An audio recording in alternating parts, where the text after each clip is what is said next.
every gift known to man, waiting in the palm of your tiny hand. Given the chance to dream a vision that your heart has already seen. Pass the torch, one to another, carry the flame as far as you can.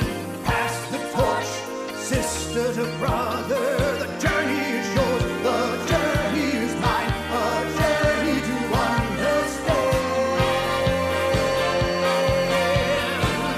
Born rich, Holding on to the key, born rich, ready to unlock your destiny. Born rich, rich, rich. World-famous athletes, astronauts, international personalities who have really made a difference in our world. You and I, we all started out exactly the same, just like that beautiful little baby that you just saw. We were born rich, rich in potential. We have deep reservoirs of talent and ability within us. You're about to embark on one of the most exciting journeys you could possibly get involved with. This program, You Were Born Rich, is the most effective personal development program in the world today. It's been designed specifically to help you realize all of your dreams, live the life that you really want to live. We're going to invite you into a live seminar so that you can experience the excitement, the high energy of actually being there. We have special guest Paul Hutsey on the program. You'll be meeting other personalities, people just like you and I, who have been involved in this program, and it's made a tremendous difference in their life. Consider this. Just like that baby, when you and I were born, we were natural-born risk-takers. We had no limitations. We were free to step out and do everything we wanted to do. Now, some of the people that you are going to see interviewed have attended this seminar, some of them a number of times, most of them at least twice. The real benefit of having this seminar on the video is that you can stop the tape at any time and go back and play it over again. You see, reading and memorizing or just watching this really is not going to do you any good. You must understand and apply the ideas. Now, the exercise book, your action planner, that's in your program is vitally important. It's probably one of the most important elements in your entire Born Rich program. It's vitally important that as I suggest you get involved in an exercise, you take it and you really get involved. Stop the tape. Think of where you are and think of where you want to go. And complete the exercise. Don't put it off. Literally wear this book out. Now, what I'd like you to do is come with me, mentally prepare yourself as we go into a live seminar.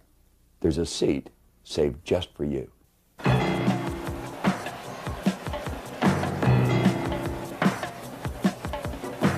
You are about to embark on the most exciting journey of your life. Bob Proctor Seminars proudly presents You Were Born Rich, the most dynamic personal development program of its kind in the world. Ladies and gentlemen, here to lead you through your journey into your own powerful potential, Mr. John Canary and Mr. Bob Proctor.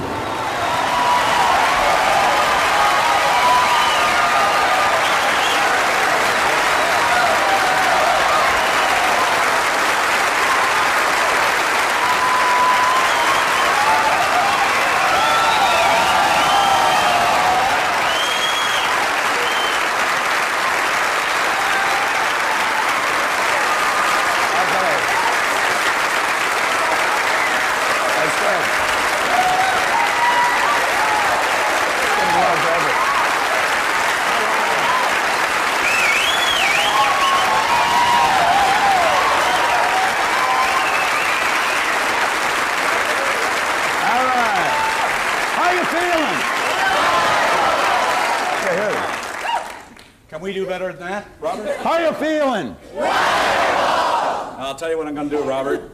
Could all the people on this side of the room just remain silent for just a moment? Let's just try this side of the room, see who wins this contest, okay? How are you feeling? Hold on, Robert. Whoa, my turn. Now, let's see whose side you're on here, all right? How do you feel? Sorry, old buddy. Looks like you won. We're going to get started with Robert. All right.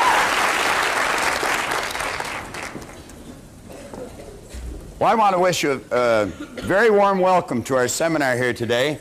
And we've got a special guest who is sitting at home. And we're inviting that person into our seminar, and they're going to experience everything you're going to experience. I know many of you have been through our seminars before. Some of you have never been through our seminars. But I think you'll find if you keep your mind wide open, just sit back and relax, you're going to find it a pretty interesting experience. I've often mentioned that we never give anybody a brain hernia with the information we use. It's all very simple, and it's very, very effective. You know, I've spent a long time studying the subject of why we do what we do and why we don't do some of the things that we'd really like to do. And I've come to the conclusion that the two main elements in a successful, fulfilled life is motivation and education. And if we get a proper balance of motivation and education, we're going to find that we're going to be led into some very wise decisions that'll inspire us into some intelligent action, and we will live a very, very fulfilled life. What I would like to suggest you do is flip to page 2 in your action planner. Take your action planner and turn to page 2.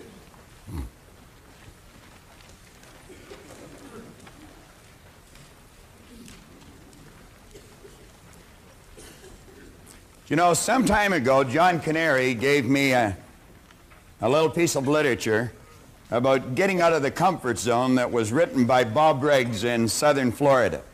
And there's some excellent information in here. Many of us are pretty comfortable in our life. We've got a reasonably good income. The mortgage is paid. There's food in the fridge. We've got a nice warm bed to sleep in. And everything seems to be floating along just fine. And you know, a person in that position could very easily think, why would I want to do anything to change this? Well, we have found that if your life is not going in one direction, it absolutely, by law, must be moving in another direction. And Riggs is talking about that here. He said many of us have established a comfort zone in our lives. We're just coasting along, taking the line of least resistance, just getting by. Now, he said this is a very common and understandable attitude. We've all worked hard to get to where we are, and it may seem a very good place to be. The problem with this is that once we stop reaching, stretching, seeking, and risking, we actually stop growing. Now, Riggs goes on to say that the comfort zone frame of mind is settling for what we are today. That may be fine today, but without continued growth, and I believe this is the key line coming up, we are now all we are ever going to be. Now, for me, that would be a fairly disturbing thought. He went on to say, if you're in a comfort zone, beware. The danger of a comfort zone is that it doesn't hurt, and it might even feel good. Many take that to mean it's a good place to be, but it's not. A comfort zone may be what is holding you back from real growth, real accomplishment, and your potentially exciting and rewarding future. Now, I've mentioned if we're not going in one direction, we must by law be going in another direction. You're either creating or you're disintegrating. Whenever we hear a person say, I like it just the way it is, we know that person is advertising their ignorance of a very basic law of life, because absolutely nothing stays the way it is. Now, if you'll take a look at the top of page 2, there is a concept there by Sidney Herbert Wood, and it's the test of an educated person. I think many of us have had a false concept programmed into our mind with respect to education. We, I think, have been raised to believe that education is going to school for a certain number of years and be able to correctly answer a series of questions. But you know, many people will go to school all their life and be able to correctly answer the questions. But then when it comes to getting out into the marketplace and really making it happen, they just don't know how to compete. Many are withdrawn. They don't even feel comfortable meeting or greeting a stranger. Well, Wood said the test of an educated person is, can I entertain a new idea? Now, I think you know, and I know, that if we're going to improve, we have to have a very open mind. I once heard that an open mind was being prepared to throw away some of our most cherished beliefs when a better idea comes along. Now, you'll find that the vast majority of people seems to back into the future, dragging all of their old experience with them. When they're confronted with a new idea, they ask, does it fit? If it doesn't, then they say it's wrong. Now, what we want to do is ask ourselves, would this new idea improve the quality of my life, or would it get me going in the other direction? Can I entertain a new idea? Today and tomorrow, you're going to be asked to entertain many new ideas, but every one of the ideas that we're going to share with you are going to be positive, they're going to be creative, they're going to be constructive, and they'll definitely improve the quality of your life. Then we see the second one, can I entertain another person? Now, there's many people that would feel totally uncomfortable walking up to a stranger and just saying, hi, how are you today? Pleased to meet you, Jan. Now, do you know some people, when it comes to meeting a person, their head is down, their hand is wet, they're shaking inside, their heart is pounding, and they only do it because they really have to. They would just as soon pull away from the new person. Now, that individual has not learned very much, if anything, about themselves, because we should feel totally comfortable meeting anyone, anywhere, at any time. And then he asks, can I entertain myself? Well, you know, many people are not able to entertain themselves. I spent half my life not being able to entertain myself. I always had to be around someone else. It was always, come on, let's have a party. I absolutely hated being alone. And that was because I really didn't like myself. Now, I have found through studying the ideas that we're going to cover here over the next couple of days, we can develop into very interesting and reasoning companions. Most of the time that we live, we do spend with ourselves. And you're going to find that some of the very best conversations you ever have are going to be with yourself. I get so excited about some of mine, I talk right out loud. That draws, a strange look from people from time to time, but you get such great ideas going in your mind that you just can't help it. Now, here in the first paragraph, we say that this program, You Were Born Rich, is based on the premise that you have rich resources lying dormant within you. I have heard many people laugh when they take a look at our program or take a look at the title of the book, Born Rich. You see, they think that means that you've been born into great wealth. Some people are, but some people are not. But everyone, without exception, has been born with tremendous resources lying within them. We've got deep reservoirs of talent and ability. And through following right rules and natural laws, we're going to find that we can draw that potential to the surface and we can bring it to bear, and it will cause the manifestation of prosperity in our material world. Now, in almost all the seminars that either John or myself does, we take and we put an R here in the board.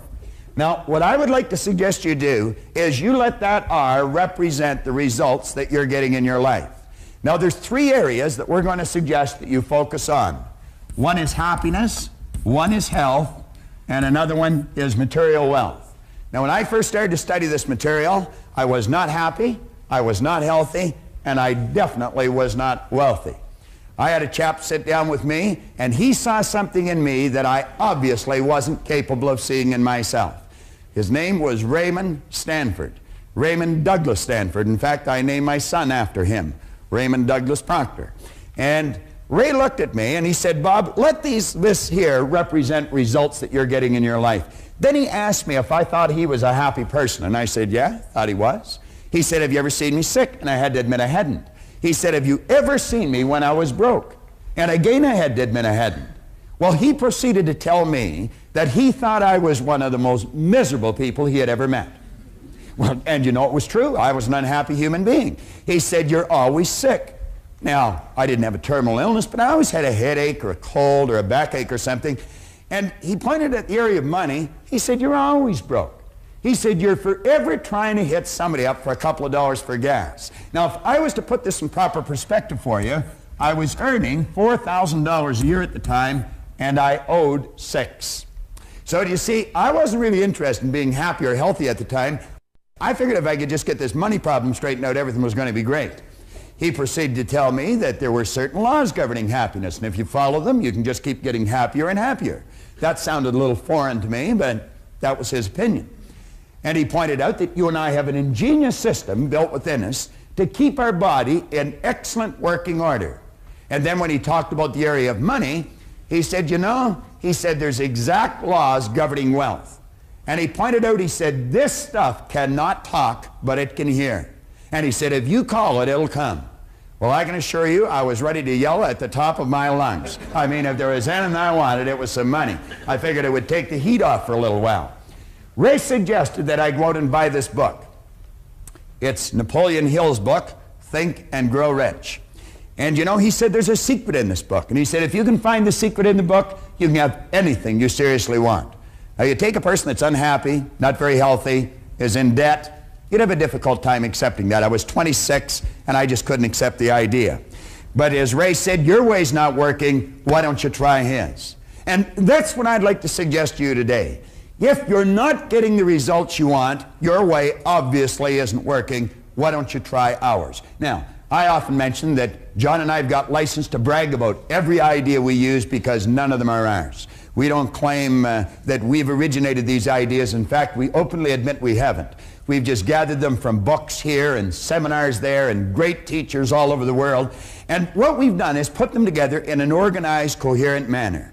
So if your way is not giving you the results you want, I would suggest that you take a real serious look at these ideas. Now, I looked for the secret and I couldn't find it, but I found in one place here, he said a peculiar thing about this secret is that those who once acquire it and use it find themselves literally swept on to success with but little effort, and they never again submit to failure. What a marvelous promise. He said, if you doubt this, study the names of those who have used it, wherever they've been mentioned. Check their records for yourself, and you'll be convinced. Now, he lists upwards of 100 names here. He's got Henry Ford, William Wrigley, James J. Hill, George Eastman, Theodore Roosevelt. He goes on here, John D. Rockefeller, Thomas Edison, Luther Burbank, Woodrow Wilson. How could I relate to any of those people? I couldn't relate to them. But you see, in that first part, he said, check their names or check their records wherever they've been mentioned. So I did that. And I got out books on Edison, and I got books on Rockefeller, and I got books on Woodrow Wilson, and all the great people that he had mentioned here. And you know what I found? I found they were no different than you. They were no different than me. Many of them had very little formal education, which made me feel fairly comfortable because I didn't either. Many of them had very, very rough roads to start on. But I found out we're essentially all the same. Do you know what was different? The results they were getting. And as I studied on here further, in his chapter on persistence, and he mentions that persistence to the quality or to the character of the human being is like what carbon is to steel, he said the only thing that he could find in Edison or Ford that he never found in everyone else was persistence. They'd get a hold of an idea and they'd stick with that idea. And I look back in my own life and I never did that. I'd try something a couple of times, and if it was rough, I quit. I'd have people saying, oh, Bob, why don't you just give it up? I'd say, yeah, you're right, and I would. Now, you see, the people I was mixing with, they were losing too. I never stuck at anything. So I made up my mind, if I ever found this secret, I'd work it right until I died. Now, I did find the secret. It was in 100 different places in the book, and it was simply sit down, decide what you want, write it on a card, carry the card in your pocket, and read it as often as possible every day. Now, keep in mind, I was earning $4,000, I owed $6,000. I was sitting in a fire hall at the time, and I wrote on the card that I was going to have in my possession by New Year's Day of 1970, $25,000. Now, I wrote that on the card in 1960. You know, the idea of having $25,000, it was sort of a fantasy. I don't think there was $25,000 in the whole fire hall at the time. Now, I wrote that in the card in 1960, keep in mind. I gave myself a decade to pull this deal off. I really didn't believe it was going to happen. But I found out a couple of things. I found if you write a lie on a card and you read it often enough, you're going to start to believe it. And you know, William James, back around the turn of the century, he said, believe, and your belief will actually create the fact. Well, I did what he suggested. I read this card every day. I'd carry it around and I'd just keep reading it.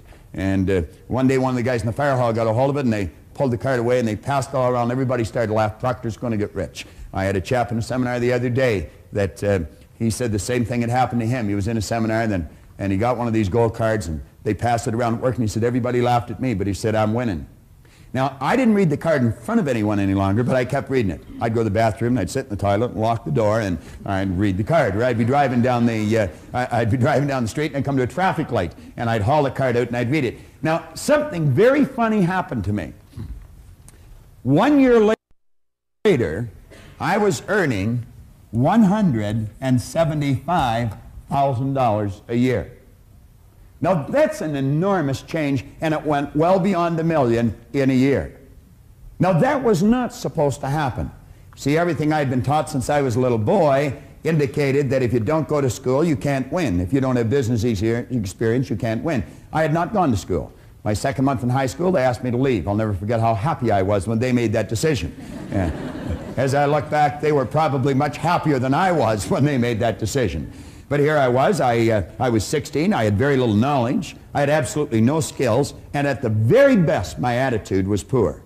What chance did I have? I really didn't have any, but I didn't know that. And so I just bummed around from job to job, in and out of the Navy, in and out of factories, in and out of bars, mostly in and out of bars, until I was 26. Here I was at 26, when Ray sat down with me, I had very little knowledge, absolutely no skills, and my attitude had not improved greatly. But he introduced me to this idea. And I found out it doesn't matter what's happened in the past. You may not have a colorful background, and maybe you have. You may not have a lot of formal education, and maybe you have. But it really doesn't matter if you've got a goal and you're willing to stick to it and study the laws, you're going to find out that you can win. Now, that was like an emotional impact. And I had to find out what happened to me. And so I made up my mind that someone had either written in a book or they were talking about it. And I made up my mind I'd read every book that was ever written if I had to. And I'm going to tell you, I have one of the finest libraries on personal development, psychology, the area of the mind that you're going to find anywhere. And I don't just mean library of books, I mean library of tapes and records. And I would travel anywhere in the world that I heard of a good seminar to find out more about myself. Find out more about you. Find out what makes us tick. And you know a strange thing? I found as I studied me, I understood you better. Because we are essentially all the same. And that's just sort of the way it works. This seminar is nothing but the culmination of all that study. But it wasn't just study, it was a lot of practice, a lot of painstaking study, and an awful lot of experience. And John and I have seen great changes take place in our own life, but better still, we've seen phenomenal changes take place in the lives of the thousands and countless thousands of people that have studied these seminars. We've done these seminars as far away as Takapuna, New Zealand. We've done them all over the United States, every state in the United States. And we've done them all across Canada. People in England are studying this right now. As a matter of fact, this book, Born Rich, is being read in Russia right now. That's a fair distance away from here, and it's a lot different philosophy than most people in that country are used to. Now, we point out here that material wealth is a normal and a natural state for you to live in. Intellectual comprehension, come down to the third paragraph on page 2. It's vitally important. Intellectual comprehension of this program is not difficult. In a relatively short period of time, you will be prepared to correctly answer a battery of questions about this Born Rich program. If you read it, memorize it, you could answer almost any question in it. But that doesn't mean that you're going to win. You could very quickly say, I know. Someone mentions something, will say, I know. I know somebody that says that all the time. Doesn't matter what you say to her. Vera says, I know. All right. Now, knowing and doing are poles apart. And I point out in 2 or 3 places in the book that reading and memorizing are not going to make you successful. It's the understanding and then the application of wise thoughts that count. You must understand the idea, and you must go out and act on the idea, regardless of how much your old program wants to hold you back. You've got to bust out of that shell and do the thing that you've got to do. Now, John Ruskin here gives us an excellent concept on education. He said, education does not mean teaching people what they do not know. It means teaching them, showing them, leading them to behave as they do not behave. Now, the compensation that you're going to receive for following the ideas that you're going to be studying for the next couple of days is absolutely incredible. I could do nothing but keep expressing great ideas when I talk about the good that can come to you. You can do anything you want. You can have anything you want by following these ideas. Now, I choose to believe that every one of you wants something. Way down deep inside of you is a dream. And every now and then that dream floats to the surface of your conscious mind. And when it does, you quickly push it out and you say, I can't do that. Now, the truth is you can, you just don't know how. And if you can get that straight in your mind, I'm going to tell you, you've busted out. Now, Vernon Howard one time pointed out in a magnificent book, Mystic Path to Cosmic Power, you cannot escape from a prison if you don't know you're in one. You cannot escape from a prison if you don't know you're in one. Well, I think we're all in one to some degree. But that dream you've got that comes to your mind, I would suggest you look at it real carefully. I was given a cassette tape by a gentleman in a seminar that we were conducting a couple of years ago, and it was a copy of a speech made by a minister out of Minneapolis. And there were a couple of lines in that tape that were absolutely incredible. He said the saddest thing when he's officiating at a funeral is not the death of the body, but the death of all the dreams. It's that house you were going to build and never built. Maybe that car you were going to get, never got. That trip you were going to take and never took. The business you were going to start and build, but never did. Well, the saddest thing is not the death of the body, but it is the death of all the dreams. We've got to do what's inside of us. Let's not go to the grave with the music still in us. Now, as we go through this seminar, John's coming on in a minute to lead you through the part about proper use of the seminar. But as we go through it, understand this. If you do not direct all of the information you're going to hear towards a specific end, the information will probably be rendered useless. So what I would suggest you do, as John's coming up here, just jot down in shorthand, in your book, anywhere on a blank space, that's something that you want. And look at the quote on the bottom of page 2. Ralph Waldo Emerson said, do the thing and you'll get the energy to do the thing. Do the thing and you'll get the energy to do the thing. Don't wait. Start right now whether you're ready or not. Just say, I'm going after it, I'm going to get it, and your present circumstance has got nothing to do with where you're going. Later on in the book here, you're going to find that there's a quote by a magnificent author. He said, your circumstances may be uncongenial right now, but they will not long remain so if you perceive an ideal and strive to reach it. Now think of that. You may not have much money. Your social life may be in a bit of a chaotic state. Maybe your business isn't going the way you'd really want it to go. He said, your circumstances may be uncongenial, but they will not long remain so if you perceive an ideal and strive to reach it. Now, flip over to the next page, and I'm going to invite John back on to lead you through how to get the proper use out of this program. And I don't suppose there's a better guy that I know to be able to do that, because I watched John start, and there's a story of him in Born Rich. I watched John start from ground zero and just keep making headway. John Canary learned how to use the ideas in this program so well that he's a very competent teacher of the ideas today. What I left the seminar with was a desire to want to know more. There was something about it that stimulated a desire within me of all the things I ever wanted to do, but no one ever told me that I could do it. And I believe when I walked away from there, I felt very comfortable, at least with the idea that, hey, there is something about me that if I learned to use it properly, that I could actually go out and achieve it. Even though I didn't know how, I believed that that was a starting point. So that was the beginning for me, and what I got most out of that particular seminar. I believe where we went from there is, at that time, there was only there was only perhaps a half day to a one-day seminar. And it was structured around the Earl Nightingale material, of course. And it wasn't as, I guess you could say, as prolific as it is today, although it was as energetic as it was today, you know, probably even more so. But today there seems to be a smoother flow, a more structured presentation, a more organized presentation in a way that an individual can actually take it and use a step-by-step methodical approach to actually working with their creative process. At that time it was more of, you know, why not take a look at yourself and try to recognize that there's potential within you, and that if you set a goal, which I did at that time, and sitting in the front row of the seminar just about that time, I took something called a goal card, which it wasn't as beautiful as it is today. It wasn't as organized or arranged as it is today. But that was back in around 1970, 71, in that period of time. And I remember Bob mentioning, if you take a card, write something on it that you want to do. And if you read it every day and do the best you can every day, you're going to achieve it. Now, I don't know how many people that day, you know, wrote something on a card, but I would say most of them were actually writing something out. But I think it had a profound impact on me, to the point that I wrote down that I was going to be doing what Proctor was doing. And even more importantly, that I was going to be doing it with him. Now, I'm sure that I talked to him on a number of occasions that particular day, but I was just like anyone else sitting in the audience. He probably heard that story from a number of people, or related goals, something of that nature. But I knew that I was going to, I didn't know how.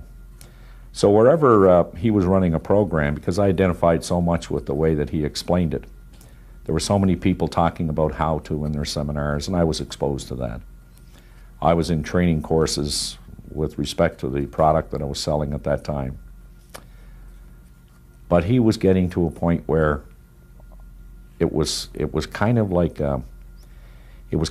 all of a sudden you could see that you could do it, even though, you know, there was no special methodical method to doing it. So when I walked out of there that day with a 3x5 card with something written on it to the effect that I was going to be doing this program like he was doing it, and with him, I was wondering what would happen if I had told a lot of people that. Well, I didn't bother telling anybody, but I kept going back to every seminar that was being conducted, no matter where it was. If it was in Chicago, in Toronto, if it was in London, if it was in Kingston or Montreal, that's where I would end up. And I think that, you know, the fact that I was available so much and in every seminar, that Proctor began to wonder, who is this guy? And before long, he started calling me, and we started to develop pretty good relationship, pretty good friendship. The rest of that is history, of course. I've worked with every major company, people from every walk of life, from professional hockey teams, professional baseball teams, many major corporations, and have not regretted one day of it, as tough as it's been. So let's give John a real warm welcome as he comes on and leads you through that.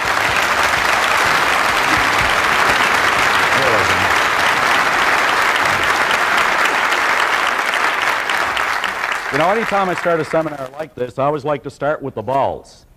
And one of the reasons that I use this is because it had such a dramatic impact on my own life. And I knew that this worked in a physical sense as I just took a look and stared at it, but I wasn't quite sure how it worked in every other sense. And I know many people that when they get an understanding of how this works, that if you put a little bit into life, you're only going to get a little bit out of life. In other words, if you want to spend a lot of time complaining about what's wrong in life, that's just about the only thing you're ever going to find in your life. I like to put it another way. If you want to look at the scientific side of things, they'll say that for every action, there is an equal reaction in the opposite direction. If you want to go over to the other side to see what the theologian has to say, or the philosophers, they'll tell you exactly the same thing. They'll say that as ye sow, so shall ye reap. And then there's a way that I kind of like to use it. And it works this way. That the only thing that can flow into your life or mine, whether it be in a financial sense, whether it be in your personal life, whether it be in your family life, one thing is for certain, that the only thing that can flow into your life is based on what's flowing out of your life. I know that any time that I have this sitting at home, and some of my son's buddies will come by, he'll always take them over. They'll say, "What's this?" And he'll take it and he'll say, "Well, you see, what this means, if you put a little bit in, you get a little bit out. But if you put a whole lot in, you get a whole lot out. That's just the way it works." Now, you see, we can make what is called a conscious choice here today on what we're going to take out of this program. If you wanted to spend a little bit of time trying to find out why this program won't work, I guarantee you, you're going to find it. But there's only one reason you can ever find something wrong with anything. And that's because there must be something right with it. You see, you can't have one without the other. I mean, how would you know a good paycheck if you didn't know a bad paycheck? I mean, you can't have a hot without a cold. You can't have an up without a down, and in without an out. I mean, all the books we use here, if you look at the book Bob was using, Think and Grow Rich, it has an inside and an outside. It has back, has front. And you know, most interesting thing that I found about that is not too long ago, I was doing a seminar out in Calgary, and I was at a place called the Portugal Inn. And you know, I was standing down in the basement there doing this seminar in a place like this, but there was fewer people. And at the back of the room, there was this beautiful, magnificent glass window, and as you looked through it, you could see the magnificence of the mountains. And all along the top of the mountains, you could see the beautiful snow-capped tops and the peaks, and the sun was just bouncing right off the top of those mountains. And I made an analogy quickly. I said, isn't it interesting that the only reason we can appreciate the magnificence of that mountain is because it is sitting in what is called a valley. Now, folks, everybody here today has the ability to do just one of three things. You have the ability to take anything that you're going to hear. I mean, as you sit there, you can take and gather all this information, and you can completely reject it. You can do that. Or you can take all the information, and you can neglect it. And that's what a lot of people do. They get it, and they neglect it. Or you can take the information, and you can accept it. Now, I'm going to make a suggestion to all of you. I want you to just sit there and really think about this. Don't accept what you hear. Don't reject what you hear. And please, don't neglect what you hear. But you know, folks, only a fool would not take an idea, examine that idea, kick that idea around to see if it will change, see if it will alter, or see if it will improve the end result for a happier, healthier, more productive life. Now, I've always felt that, and I guess I've learned this over a number of years, that the biggest task that I have almost every day of my life is that I have to take an idea that I have and communicate that idea to another individual in a way that will enrich their life. And you could say that that's not the easiest thing in the world to do, but you know, it is simple. And I guess the best story that illustrates this goes something like this. There was a professor one time showed up at a university like this one, and he walked in the back door and all his colleagues grabbed him. He was at a convention. And they said, "Doctor, are we ever glad you're here?" He said, "Well, what's going on?" He said, "Well, there's 500 people here and the guest speaker hasn't shown up." He said, "And you've been announced as the guest speaker." "Oh, now, hold on a minute." He said, "I'm not one to go out there and give a talk in front of all my colleagues." But he said, "What's the subject?" He said, "That's the thing, you see. You're the only one that showed up without your spouse. That's why you're giving the talk." Well, he said, "What is it?" He said, "The subject's on sex." "Oh, no, not me. I'm not going up there in front of all those people who know me." No, just then his name was announced, and up he went. He got up and he stood behind that lectern there, and he just gave a 40-minute performance and just knocked your socks up. And after it was all over, got a standing ovation, away he went home, felt pretty good. He said, "I should get on the circuit here." I know a lot of people like that. And he walked in the door, and his wife, Martha, greeted him there with a big hug and a kiss, and she said, "Well, dear, how'd the convention go?" Said, "Well, dear, as a matter of fact, it was great. I was the guest speaker." Said, "Dear, you don't know anything about speaking." "I knew that. They didn't know that. Went along great." Said, "Well, dear, what'd you talk about?" Now, he's not a dumb guy, right? He said, "Honey," he said, "I'll be up all night if I tell her." Oh, he said, "Honey, I talked about sailing." "George, you don't know anything about sailing." "Well, I knew that, and they didn't know that. And they seemed to like it." Well, off they went to bed. Now, the next day, Martha's out doing the shopping. And so were all the girls that were at the convention. Now, just to show you how two people are talking about who they think they're talking about the same thing, but in reality, they're not. They only think they are, but they have two different ideas. And they all spotted Martha, and they ran over and they said, "Martha, we didn't know Charlie was such an authority on the subject." "Oh," she said, "girls, he isn't really, the old fool. He only did it twice." And you know what? The first time, his hat fell off, and the second time, he fell over the side. Now, there were two people who thought they were talking about the same thing. Well, the idea that we're working with here today is to take an idea we have, transfer that idea to you as an individual. But there's only one way we can do that. Is you've got to kind of let go of the resistance. You've got to hang a little bit loose because it is somewhat disturbing. Some of the information disturbs people sometimes. It really does. It actually does. It was a Bishop Sheen was giving a great talk every Sunday afternoon. And one Sunday afternoon he was giving the talk, a fellow put his hand up in the air and said, "Hold a minute, Bishop, you don't believe all that jazz, do you?" "Oh," he said, "I believe it all." He said, "Come on, Bishop, you don't believe that story that Jonah was in the stomach of the whale?" "Ah," he said, "I believe it, Bishop." He said, "Come on, Bishop, not Jonah in the stomach of the whale." He said, "Come on, you're a grown man." "No," he said, "I believe it." He said, "Well, tell me, Bishop, how are you going to prove it?" Well, he said, "I'll tell you what. When I get to heaven, I'll ask him." He said, "Yeah, but Bishop, what if you don't find him there?" He said, "Then you can ask him."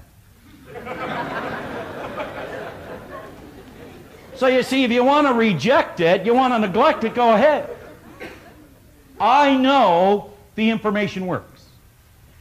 On page 3, at the very top, the suggested use of this program, and you know, Bob mentioned earlier that I've actually taken these ideas and I've made them work. As a matter of fact, I can remember when I first picked up the information from this program, I believe it was Earl Nightingale's Lead the Field. And I was given a suggested use of how to use that program, which took 5 minutes. Bob was working with Nightingale at that time, I wasn't. And he sold me a program for $245. That was back in 1968. That was a lot of money in 1968. That's a lot of money today for a lot of people. And he said, "Now here's what you do. You take this tape, put it in your cassette player." I didn't have one of those.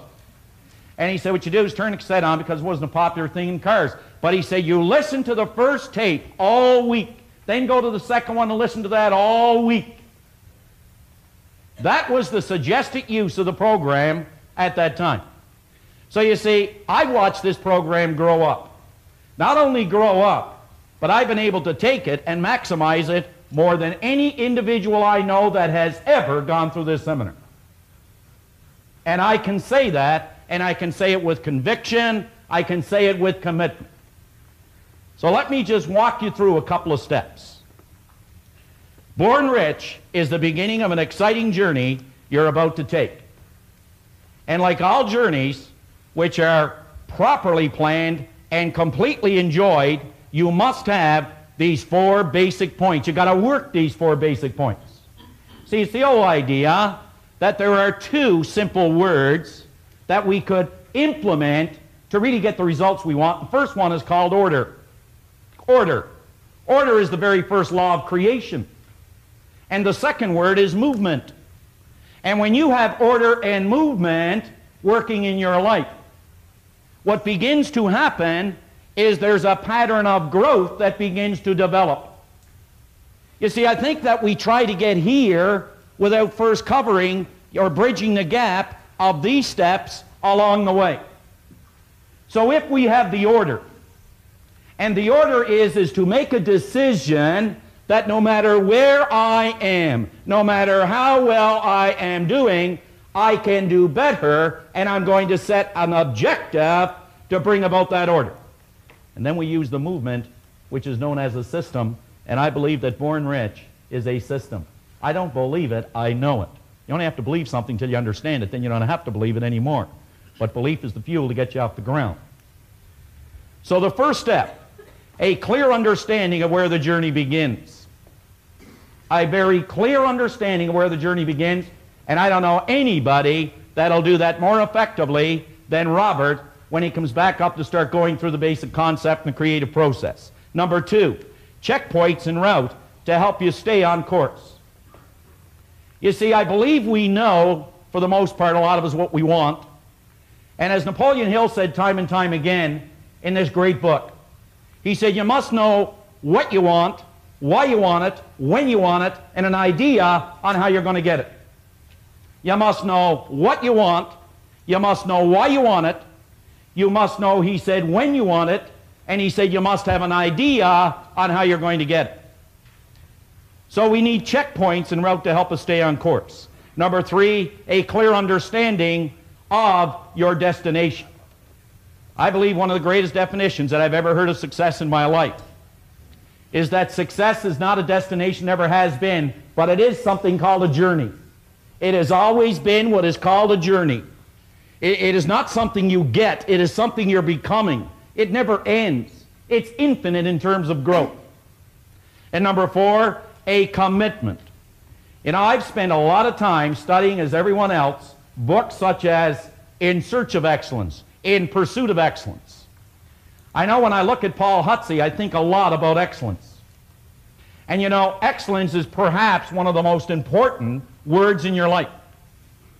But one of the reasons for that is because Paul knew about excellence 20 years ago. His company, they published something called In Search of Excellence and The Pursuit of Excellence.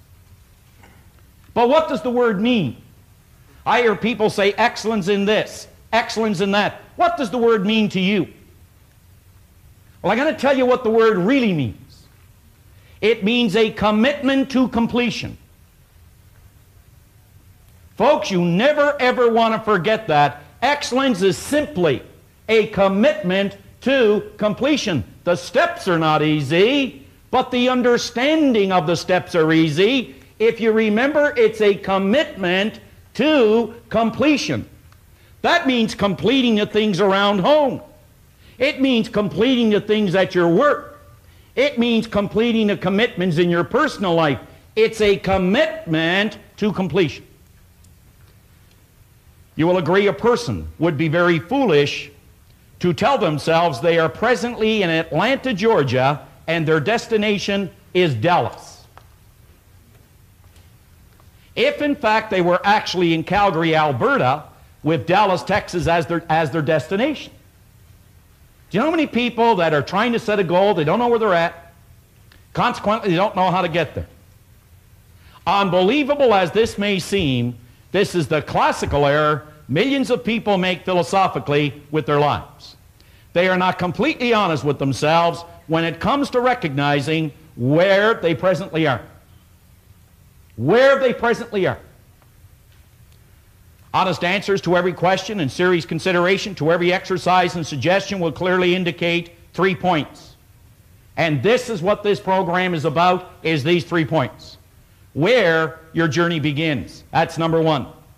Number 2, the mental adjustments that must be made. The mental adjustments that must be made. Let me give you an example.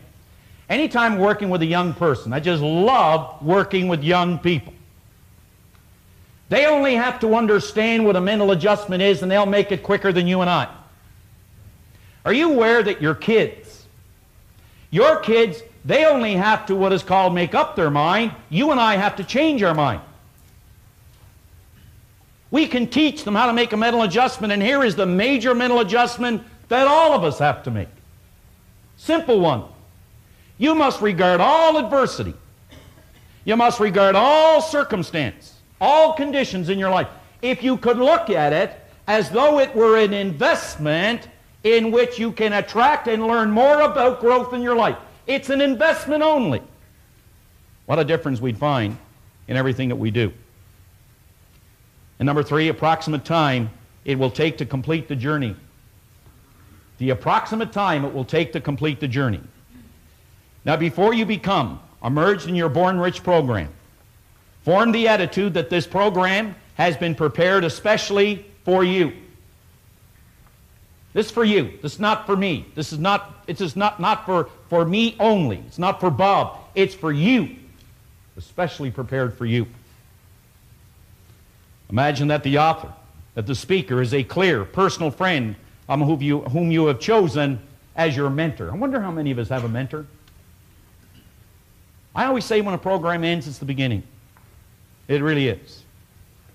It says, make a commitment to yourself that you will follow every instruction necessary to alter, and you're going to hear this word so often, to alter your old conditioning. Now I want you to think, what is old conditioning? Do you know, any time that you get these buried pain remembrances, these nagging little things that grab us when we're trying to do something, or that tell us we can't do it, why we can't do it, and all these things that are just kind of like grabbing at us, these doubts and worries, that's your conditioning.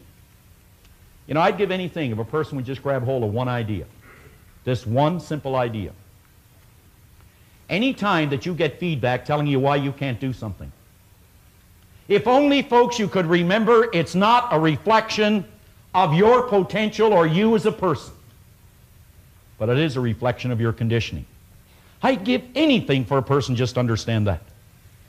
When you get that old feeling that you can't do something, you can only remember it's a reflection of your conditioning and not a reflection of your potential. Now I want you to think about this. Everybody is familiar with the great Bruce Lee, perhaps the greatest martial artist that ever lived. And you know, he was also a great teacher. And very often they'd come to him and they'd say, could you tell us, Master, how we could be a great martial artist like you? Now he would take them out into a little gym and he would go through some of his moves. And what he was doing is he was trying to find out where they are. Because he said most people had the wrong information about martial arts.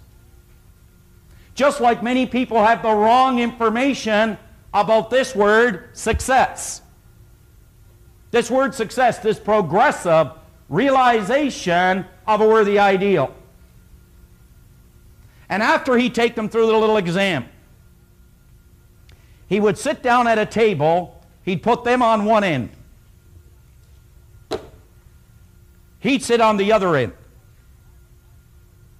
And he'd put in front of them a glass of Coke. He'd say, I want you to look at that and let it represent. Think about it now. He said, I want you to let this glass of Coke represent your knowledge. This is what you know to be the truth. And he said, I want you to let this clear water represent what is the truth. This is my knowledge. This is what I've learned. And he said, this is what you want from me. This is what you want. I want you to think about one step here. How often have we looked into the lives of other people and we see things that we truly admire? We look at maybe their person, what I'd give to be like that individual. We look at what they have and we say, what I would give to have what they have. We look at what they do and we say, what I would give to do what they do. Folks, if we only knew, what we're looking at are nothing more but our own rejected thoughts. They accepted thoughts that we have rejected. So this is what Bruce said. I can't give you my knowledge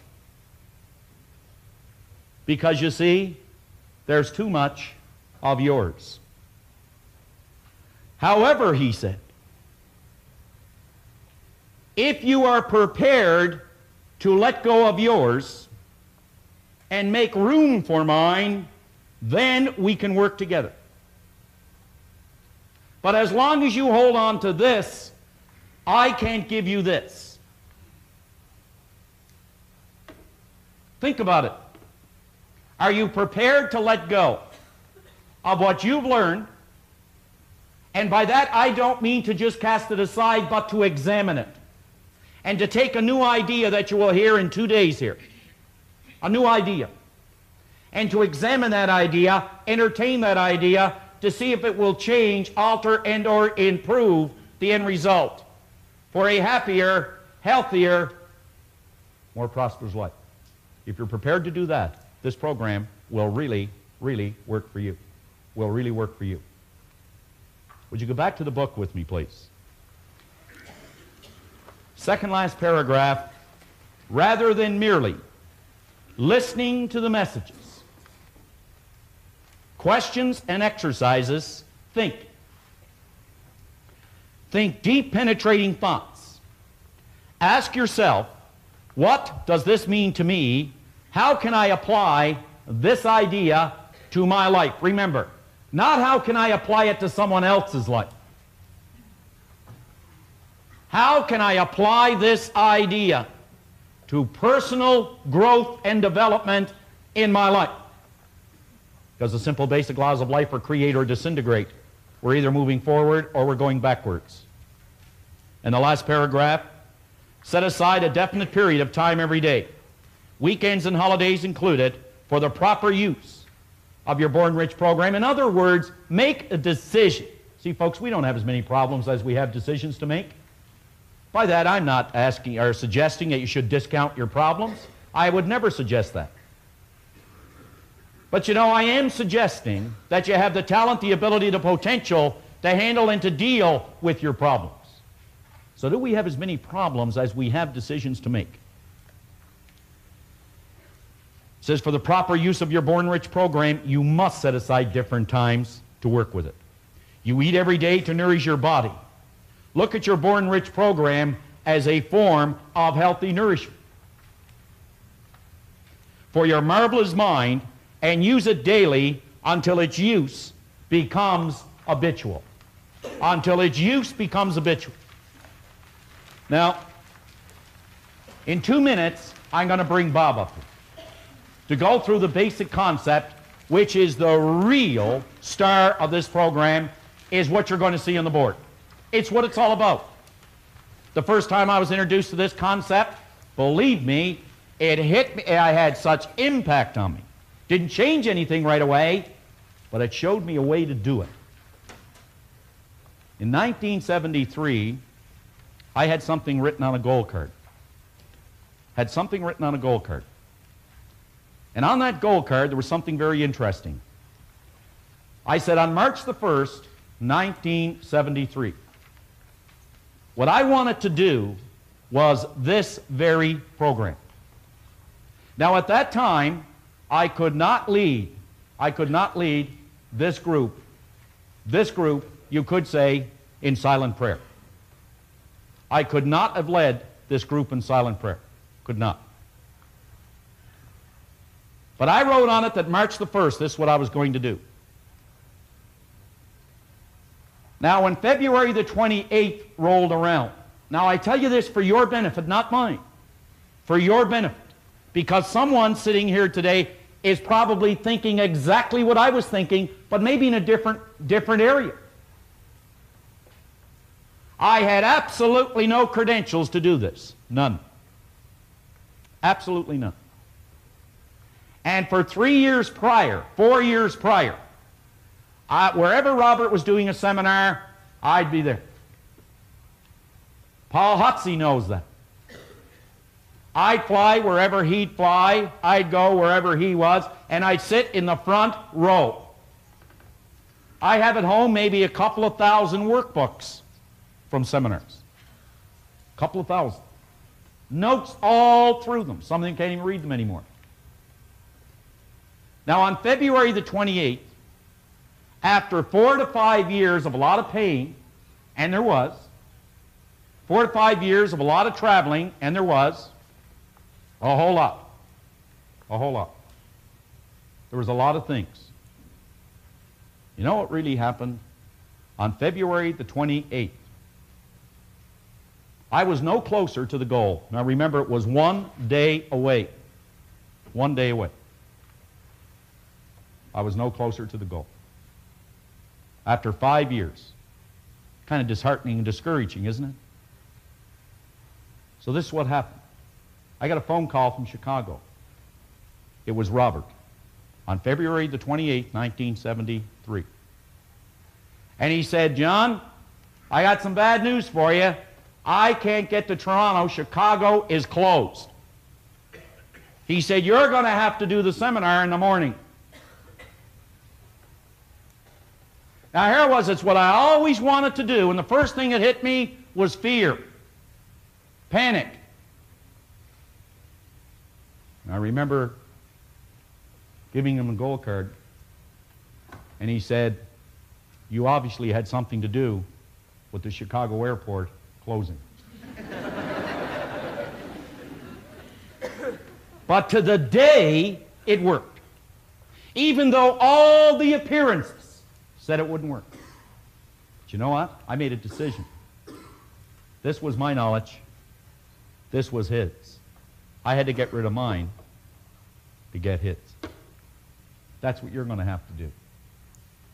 Today and tomorrow. So what do you say we bring Robert back up for the remainder of the morning to really get this creative process rolling? Bob?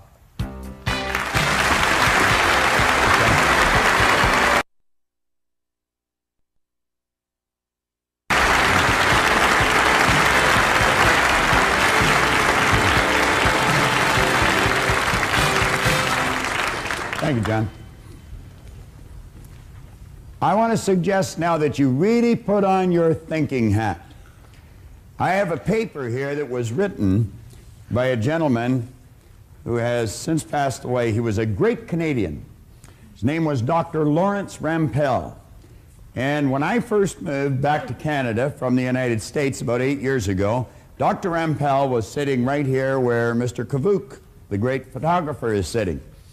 And this man took more notes than anyone I had ever seen in a seminar. I honestly thought if I could have got a copy of his notes that I would have probably had a transcript of what I was saying. Now, I made up my mind I'd get to know him after the seminar was over. I wanted to know why he wanted to have all this written. And he introduced himself as Dr. Rampell. I asked him if he was a medical doctor. He said no. And I said, are you a dentist? He said no. And I said, are you a chiropractor? He said no. I said, you want to play 20 questions? And he laughed, you know. And he said no, he had a doctorate's degree in thinking. Now, do you know, he had the only doctorate's degree in thinking that had ever, up till that time, come out of the University of Toronto. It took him 11 years to get it. Every time he went to go down a road, somebody put a block up in front of him and say, no one has a doctorate's degree in thinking. Now, that's rather odd, especially when you consider that thinking is the highest function of which a human being is capable, and all the great leaders, all down through history, have been in complete and unanimous agreement that you and I become what we think about. Now, play with that for a moment. It's a subject that is not taught in school. It's the highest function of which we're capable. And every great leader that has ever lived all told us that you and I become what we think about most of the time. Dr. Rampell wrote a paper, Tools for Teaching Thinking. He said thinking is a skill which can be learned just as we learn skills such as typing and playing the piano. Now, he said few public schools offer courses devoted expressly to teaching thinking. Rather, we are expected to learn and teach thinking as a byproduct of learning mathematics, reading, science, history, trade, and so forth. And he said we do, in fact, learn a lot about thinking in this way. The trouble is, we learn our thinking skills in bits and pieces, and we never put it together as an overall picture. If asked to describe what all is required in order to think effectively, most people would be at a loss to give a complete account. Thus, we are unable to assess our own thinking skills or systematically teach the skill of thinking to others. Now, consider this for a moment. When you think in pictures. Check it out. I'm going to suggest that you think of the home you live in, and as you do, realize that an image of your home comes onto the screen of your mind. It's almost as if there's a screen running right through the center of our head, and the second we think of our home, the picture of the home comes onto the screen of our mind. Now I want to suggest that you think of your automobile. And the second you think of your automobile, the picture of the home is gone and the picture of the automobile is there. Think of your kitchen, your backyard. Think of where you work or go to school. And bang, bang, bang, just like that, the picture changes. We literally think in pictures. Now I'm going to suggest that you think of your mind. Now when most people think of their mind, they get an image of the brain. How many thought of the brain? Quite a few hands going up.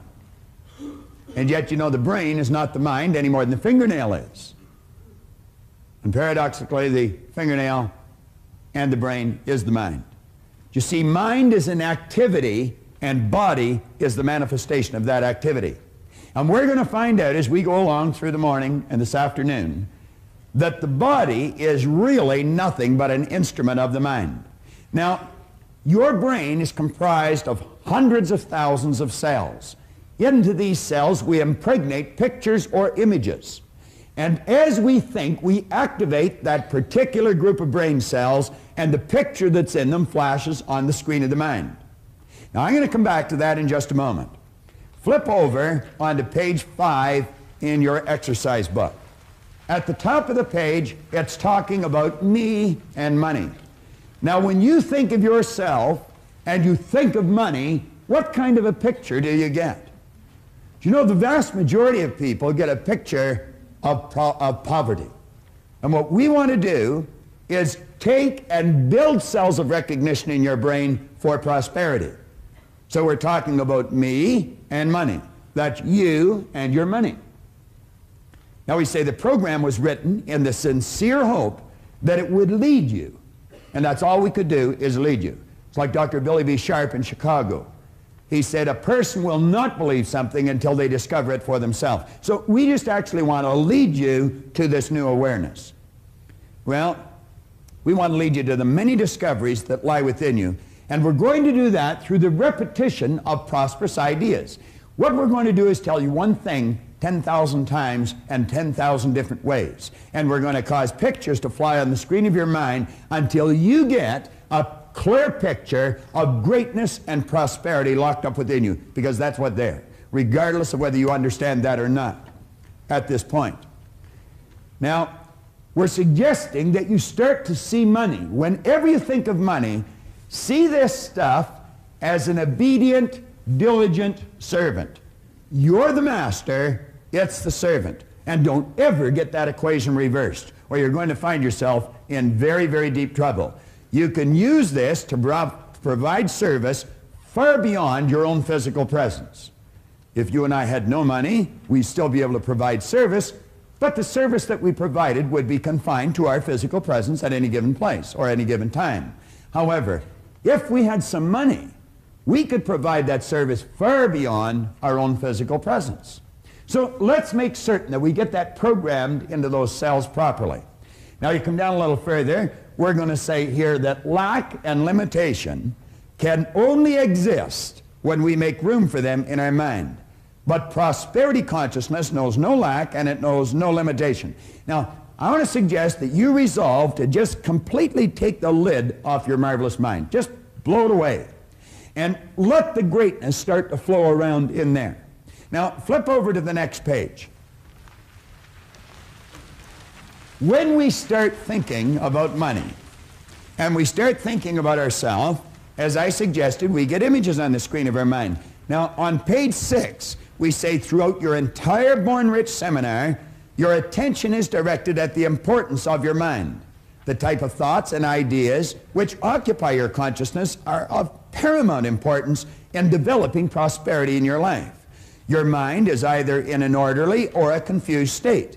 Order must prevail. John mentioned that a little earlier. Order and movement are what necessary. Well, we start with the order. So we say order must prevail in your mind if you ever hope to see it manifest in your material world. Now, you want order in your material world. That means meaningful relationships. That means prosperity and growth in our business. It could mean all kinds of things that are good, but they all have to start in here. Everything starts in our mind. Well, if we're going to have order in our mind, we must have an image of our mind, and most people don't have. So what we're going to do as we go through the seminar is build brain cells. Now that may sound a little strange to some of you. You may be sitting there and thinking, well, this is ridiculous. How can I build brain cells sitting watching this box? Well, I can assure you that you can, and I'm going to convince you very shortly that you're able to. Now, what I'm going to do, I'm going to use different examples as we go through this seminar, and each one of these examples are real, live examples, every one of them. This is a letter that I received on February the 18th, 1986. It came from Joanne White. She was the regional administrator to the vice president of sales for the Metropolitan Insurance Company in Kansas City. Now, Joanne was in a seminar there in January of 1986. This letter is dated February of 86. And when Joanne came to the seminar in 1986, she told me a fascinating story. Now, apparently, she had come to a seminar that I conducted in Kansas City 10 years prior to this in 1976. Now, I didn't remember Joanne, nor did I remember her son, who she was telling me the story of. But when she told me what happened, I quickly related to it because it's happened many times, and there's many situations that I do remember. Apparently, we had been doing seminars right across the country for the Metropolitan Life Insurance Company, and a friend of hers in another area had been talking to her on the phone, who also worked for the same company, and this friend told her, if this seminar ever comes to Kansas City, make sure you go and take your son. Well, she took that person's advice and she came. She brought her 11-year-old son, Eric, who had been diagnosed as having learning disabilities. Now, keep your mind open here, folks, because this is real. It happened, and it can happen to anyone. Someone had made a classical error, and someone possibly in a position of authority, in fact, probably in a position of authority, and they told this lady and her husband that their 11-year-old son had learning disabilities and not to expect too much from him. So they didn't. Worse still, the little boy didn't expect much from himself. I told her to bring the little boy to the seminar, and we just built new brain cells, that child could do anything he wanted, that this idea of learning disabilities was an error that someone had made, and they shouldn't believe it any longer. And I said, you bring him, have him sit right near the front, and I said, we'll give him a little special attention, and you'll just watch the change take place. Let me read you the letter. She says, Dear Bob, I wanted to take a moment to tell you how much I had gained from your seminar in Kansas City and how much I am continuing to gain from the use of your tapes. Now, at that time, all we had is audio tapes. Now, you can sit and you can watch this over and over and over again because there's going to be parts of it that'll seem a little confusing to you first time through. But as you play it over and over and over again, the confusion will leave and order is going to come to your mind. There's many times I'll take a book and I'll read the same paragraph over and over again. This book that I mentioned earlier of Napoleon Hill's, I've been reading that for 27 years. Now, it's not such that I'm such a slow learner. It's just there's so much depth in the book. My wife's sitting back there and she's saying, no, it's not the depth, it's that you're a slow learner. But, and anyway, that's just her opinion. All right.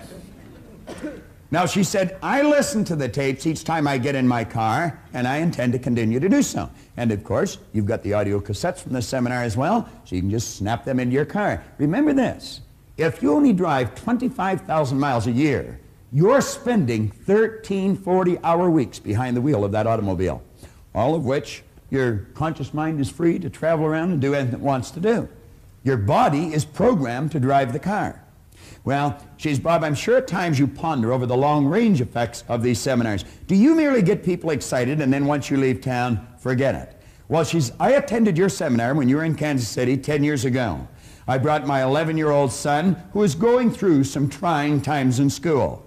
He had been diagnosed as having learning disabilities and he was really struggling.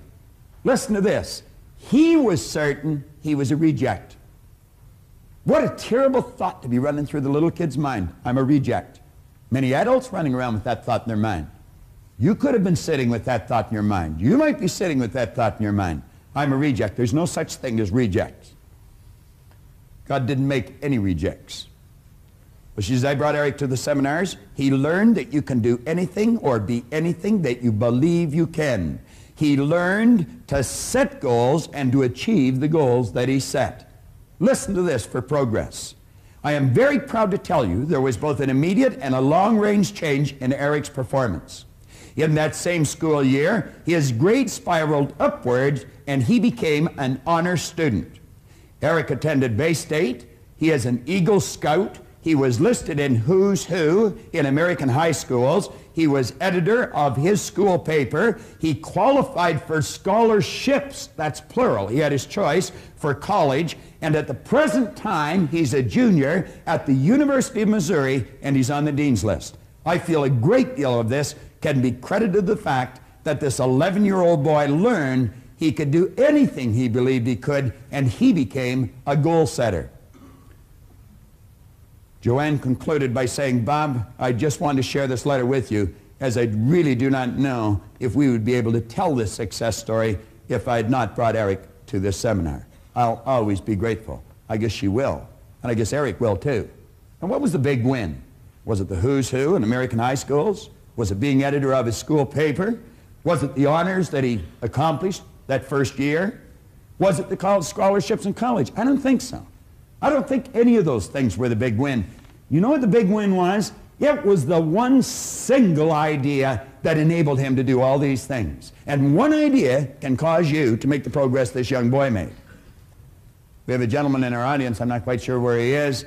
He's a good friend of mine, Grant Sylvester. He's the president of Money Concepts for Canada.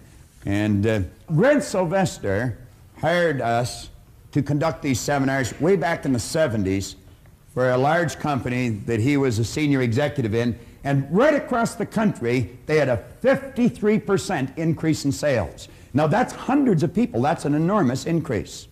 I want you to think about that for a moment. Here's an idea that gave this little boy honors in schools, gave Grant's company a 50% increase in sales. So you see, I don't really care what you do. It doesn't matter what you're doing. It's you that counts, and the more you understand you, the better your results you're going to get. Now, I'm going to run through a very quick idea, and it's very simple. Don't let the simplicity of this idea deceive you. What we're going to do is run through a concept and explain just how brain cells are built. Now, I'm going to ask someone from the audience. Nino, you're a good friend. Come on up to the front here for a moment.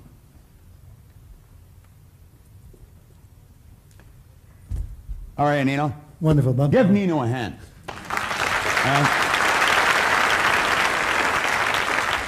And if you're sitting in your office or sitting at home, I want you to meet one of the best managers I know.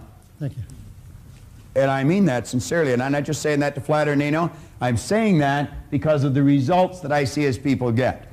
Nino was kind enough to hire my son and daughter-in-law to go to work for them at the beginning of this year, and every month this year, they have earned somewhere between $20,000 and $45,000 a month. Now, you don't do that if you haven't got a real good manager drawing the best out of you. Management is the development of people. It's not the direction of things. So Nino's a very good friend of mine. Now, Nino, I want to ask you a couple of questions. I'm going to do something. What I'd like you to do is hold out your hand like this. All right? Now, I'm going to ask you to close your eyes. Now, I would like you to look at that. I want you to see what that is. I don't want anybody to say anything. I'm going to put it in Nino's hand. You just close your eyes, Nino. I'm going to put this in your hand, and I want you to feel it. Close your hand and feel it. Now, Nino, tell me what that is. It feels like a piece of metal. Well, move your fingers around it and tell me what kind of a metal. What would you use that for? I would imagine to open the door. To open a door. What do you call a piece of metal that opens the door? A key. This guy's a real ham, and he put him in front of a camera, and I'm telling you, he'll take it away. You guessed it right, Nino. You win one of our cassette tapes. That is a key. All right?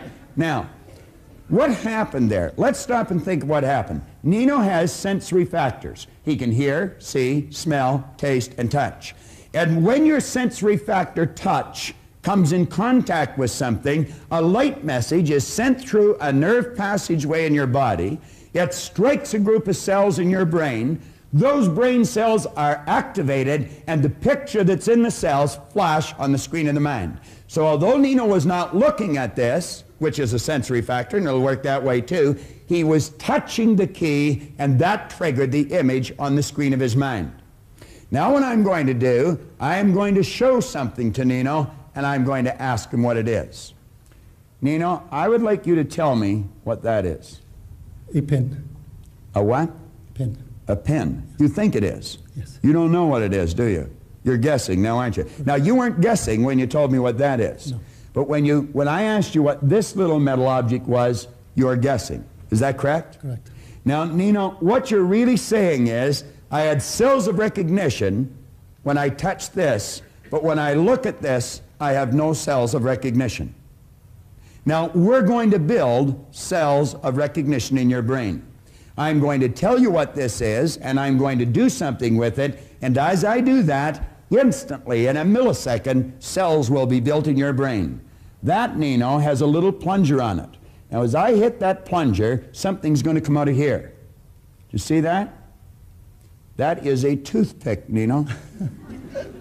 That's what your Aunt Marg gives you when you don't need anything, all right? Now that is a toothpick. Now, that's no big deal, and you could miss the whole message here. But you see, Nino didn't know what that is. You know what he was saying? I don't have any cells of recognition in my brain. Now, when you go home, Nino, you can tell Rose that you built some brain cells this morning. She can love more of you, all right? You take more of her home. But that's exactly what that is, all right? And we just built some brain cells. Thank you very much. Thank you, Nino.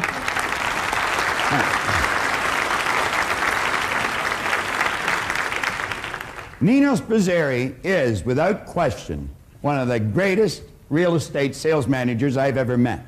And you know, I told Brian something, and I'm going to tell you something. Whenever you go to do something, make certain that the people you surround yourself with are very successful. Carl Menninger one point in time pointed out that environment is more important than heredity. In other words, the people you find yourself surrounded by are more important to your success, your well-being, than what's built right into your genes at birth. And I suggested Brian go and see Nino. I told Leslie go see Nino, go to work for the man and listen to him and do what he tells you. And he'll draw the best out of you. And that's exactly what he's doing. Now, we're going to build some brain cells with respect to the mind. All right? And as we build these brain cells with respect to the mind, we're going to build a picture of our mind right in here. And then as we get that picture in here, we can start making headway and making some of the adjustments that John talked about in the proper use of the program. The points we just covered were simple, but vitally important.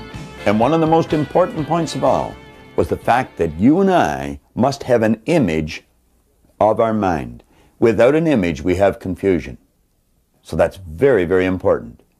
Now, I would like to introduce you to someone who I wrote about in Born Rich, Heinz and Donna Dawes. They came to the seminar, and their circumstance was doom and gloom. We had bought this house in July of 1975 after being expropriated for the Pickering Airport fiasco north of the city.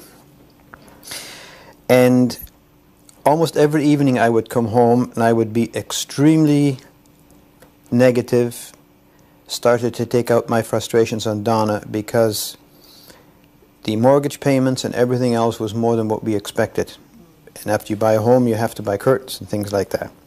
From 7:30, I believe, until 10:30 at night, I would probably say during those 3 hours my life changed totally. Because from an almost decision to having to sell this house to 3 hours later to having a target of having a Cadillac paid for in 3 weeks, that is a tremendous change. An important point here is that Heinz Dawes had been an insurance agent for 15 years.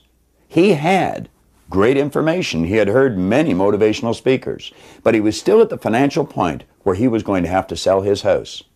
Heinz's problem was confusion. He did not have an image of his mind, and that's what made the difference. Unfortunately, a lot of those, if you want to call them motivational speakers, are geared on a very narrow, specific point. And yes, it may give you an immediate shot of adrenaline, but very quickly wears down because you are not given the understanding of how it works. If I know how something works, as opposed to simply being told blindly as to how to do it, I have a different understanding. So that was the difference. Yes, the very easy, understandable way that Bob explains how the mind works, how you control the mind with your thoughts, and how the results are obtained. I got my Cadillac in 22 days after I made that promise to myself. Now I'd like you to come with me, and just the same as we were able to help Heinz and Donna and millions of others, I want to help you. Watch closely, and we will create an image of your mind that you can work with for the rest of this program, for the rest of your life. We were talking about building brain cells and developing an image and placing it in these cells for our mind. So what we will have then are cells of recognition. When we think of our mind, rather than drawing a blank or drawing on a picture of the brain, we actually have a workable image that we can start to use. Now, before we do that, let me mention something here about a gentleman I heard speak way back in the early 70s. I was fortunate enough to be on a program in Chicago at a Human Resource Congress with a gentleman named Frank Goebel. Frank Goebel had been an aerospace engineer. He was the president of an aerospace company. And one day he was working on his budget, and he realized that 65 cents out of every dollar revenue coming into that company was going back out of the company again to employees for either salaries or benefits. And he suddenly realized he knew virtually nothing about people. Here he was spending 65% of all the revenue on something he knew virtually nothing about. He said, I knew an awful lot about engineering, and I knew a fair amount about aerospace, but I knew very little about people. And so he said that he decided he would study some psychology, and fortunately for him, he ended up collaborating with Abraham Maslow. Now, Maslow made a breakthrough, the like of which is maybe only made every few thousand years. He had come to the conclusion that you and I have infinite potential. He's written a paper. He left aerospace engineering, and he went on to start the Thomas Jefferson Research Center out in Pasadena. In a paper called The Productive Person, Goebel wrote, by nature, you and I are alike. By practice, we get wide apart. There's the difference in our results again. Now, he said the difference between the most dissimilar characters, between the real achievers and the non-achievers, for example, seems to arise not so much from nature as from habit, custom, and education. He went on to quote William James, who concluded that we use a very small part of our real potential. And James said that most people live, whether physically, intellectually, or morally, in a very restricted circle of our potential being. We make use of a very small portion of our possible consciousness and of our soul's resources in general. Much like the person who out of their entire bodily organism would get into the habit of using and moving only their little finger. I want you to think for a moment, if you had a child and that child was laying perfectly still in its crib, and the only part of its body it was ever able to move was its little finger, I'm quite certain that you would probably beg, you would borrow, and if you had to, you would steal to find out what's wrong with that child. But isn't it strange that a human being can stop growing mentally at a very early age and it can be virtually ignored. This is, without question, one of the most important subjects we can go to. I want to refer back to something Napoleon Hill wrote again that caught my attention when I first read the book. He pointed out in here, somewhere in your makeup, there lies sleeping the seed of achievement, which, if aroused and put into action, will carry you to heights such as you may have never hoped to attain. Do you know, as I think of this and as I read it now, I'm doing things today that 27 years ago, if anyone had suggested, I would have thought they were hallucinating. I take a look at my paycheck today. It's so completely different than it was when I first started to study this.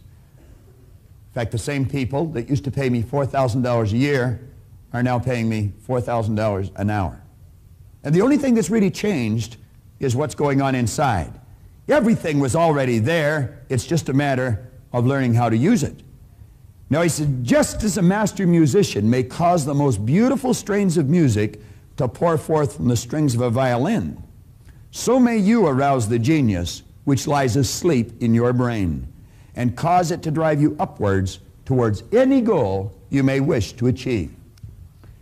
Now, I'm going to put a couple of marks on the board, and I want you to really think seriously about this. You know, human organizations, as we know them today, are not going to last much longer. And that is because we have built them on a false premise. These organizations have been built on the premise that you and I are physical beings, and we're really not. We are spiritual beings living in physical bodies. And we've been gifted with something called an intellect. And by learning to use the intellectual factors in our personality, we can tap into the higher side of our own nature and improve anything in our physical world. But you know, to the average person, that doesn't really make a whole lot of sense. And it may not make a whole lot of sense to you, as I just said it. But you're going to find, as we go along with this, and as we keep working with this idea, it's going to make an awful lot of sense to you. Now, I have found, when we start to study ourselves, there's only 2 points of reference we can go to. One is science, and the other is theology. There doesn't seem to be anywhere else to go. I have found that there are only 6 basic religions. Now, I spent quite a bit of time living and working in California. I think there's something like 4,000 religions in California, but everybody starts their own out there because there's tax breaks, you see. So, but you're still going to find there's just 6 basic religions, and they all teach us essentially the same thing. They teach us that we are non-physical beings. They may use a different word, but the concept is the same. Do you know, it's a strange thing. Most people don't even know much about their own religion, and yet they say mine's right and all the rest are wrong, and they don't even know what the others are. I have found that every one of them has the truth in it. We are non-physical beings. See, the truth is something like the center of town. It really doesn't matter which side you approach it from. When you get there, you're in the same place. Now, the other area that we might want to look at is science. Science tells you your energy. As a matter of fact, a DuPont scientist many years ago said that the electrons and the atoms of your body contain a potential energy of more than 11 million kilowatt hours per pound. Do you know that there's enough potential energy locked up in that thing that you're sitting in that we call a body to light up this whole North American continent for nearly a week? And then you'll hear people say, I haven't got any energy. What a ridiculous statement. That's all we are, is a mass of energy. Do you know this thing you're living in vibrates? It glows. As a matter of fact, there is an aura of energy around your body.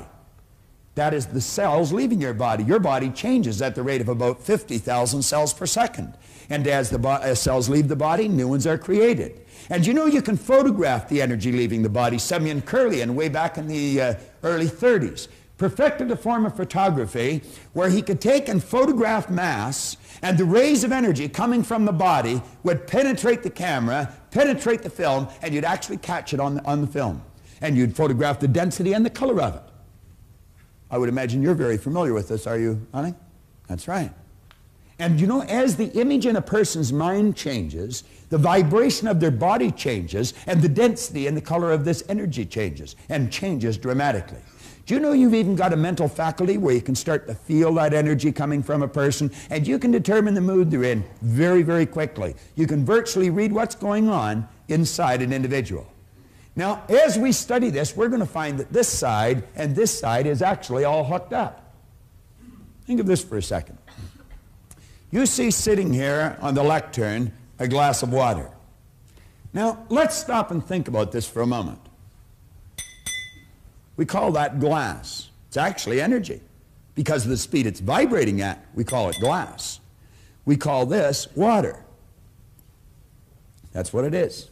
It's water. But it's actually energy too. As a matter of fact, the ring that's hitting it is energy, and the finger that the ring is on is energy. Everything's energy. Everything vibrates at a different speed. But stay with me here for a moment. What we're talking about here is energy. Now, while the energy is in the vibratory rate it's in that glass, we're going to call it water. And we call it water because it's vibrating at a physical or a corporeal state.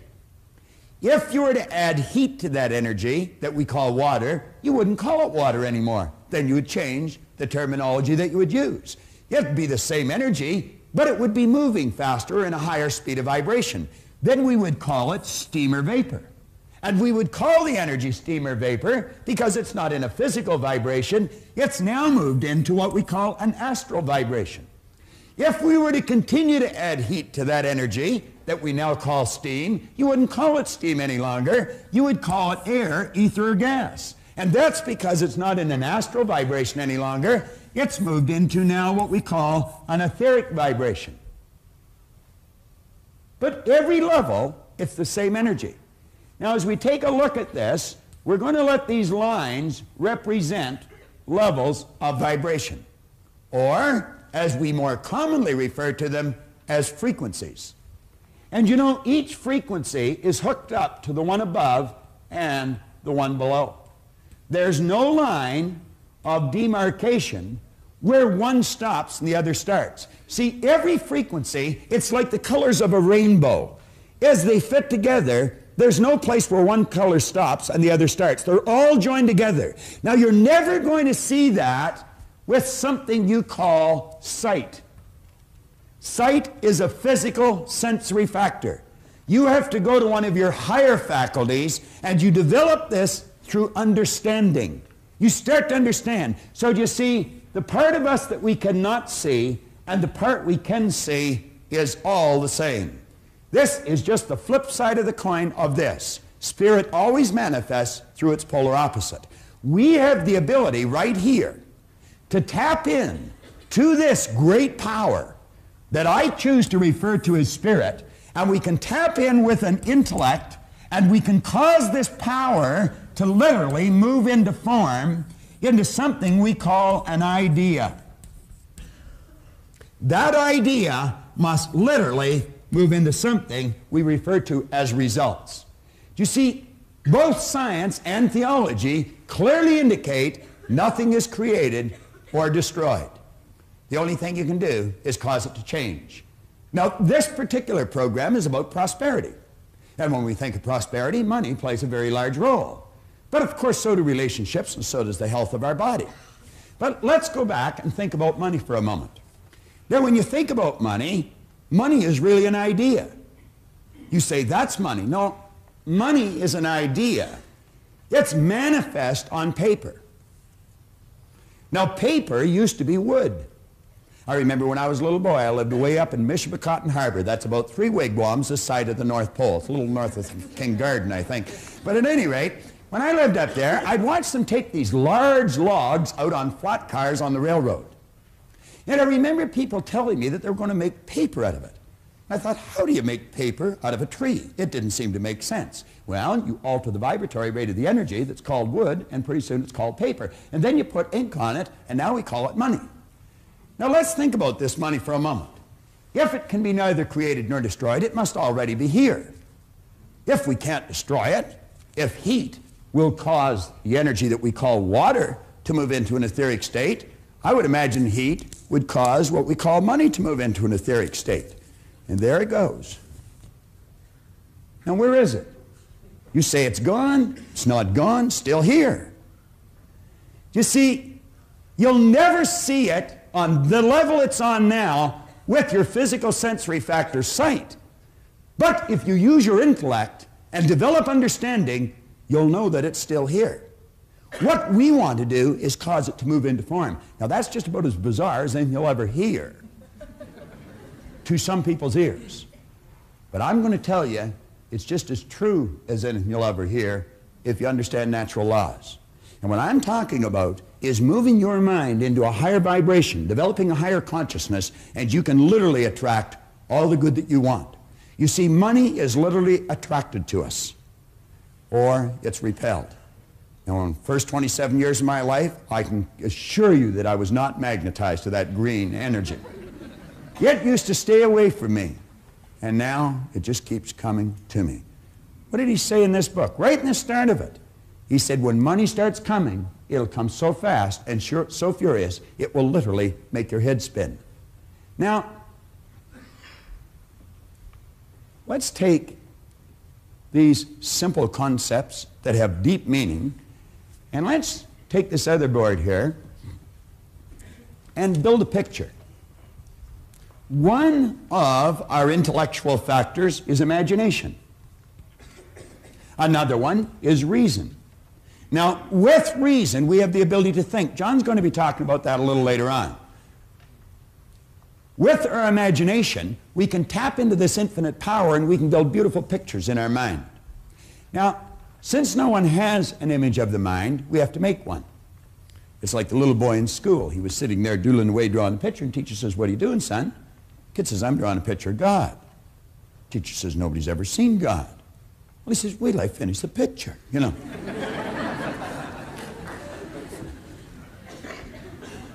I heard about a gentleman that was running a seminar in Vancouver, British Columbia. I was living and working in Chicago at the time. I, at the time, was prepared to go anywhere to try and find out why I changed. And Vancouver was not too far to go from Chicago. I always sort of laugh when I hear a person say, "Oh, if you hold one of these seminars in the east end of the city, I'll come, but I don't want to drive across the city.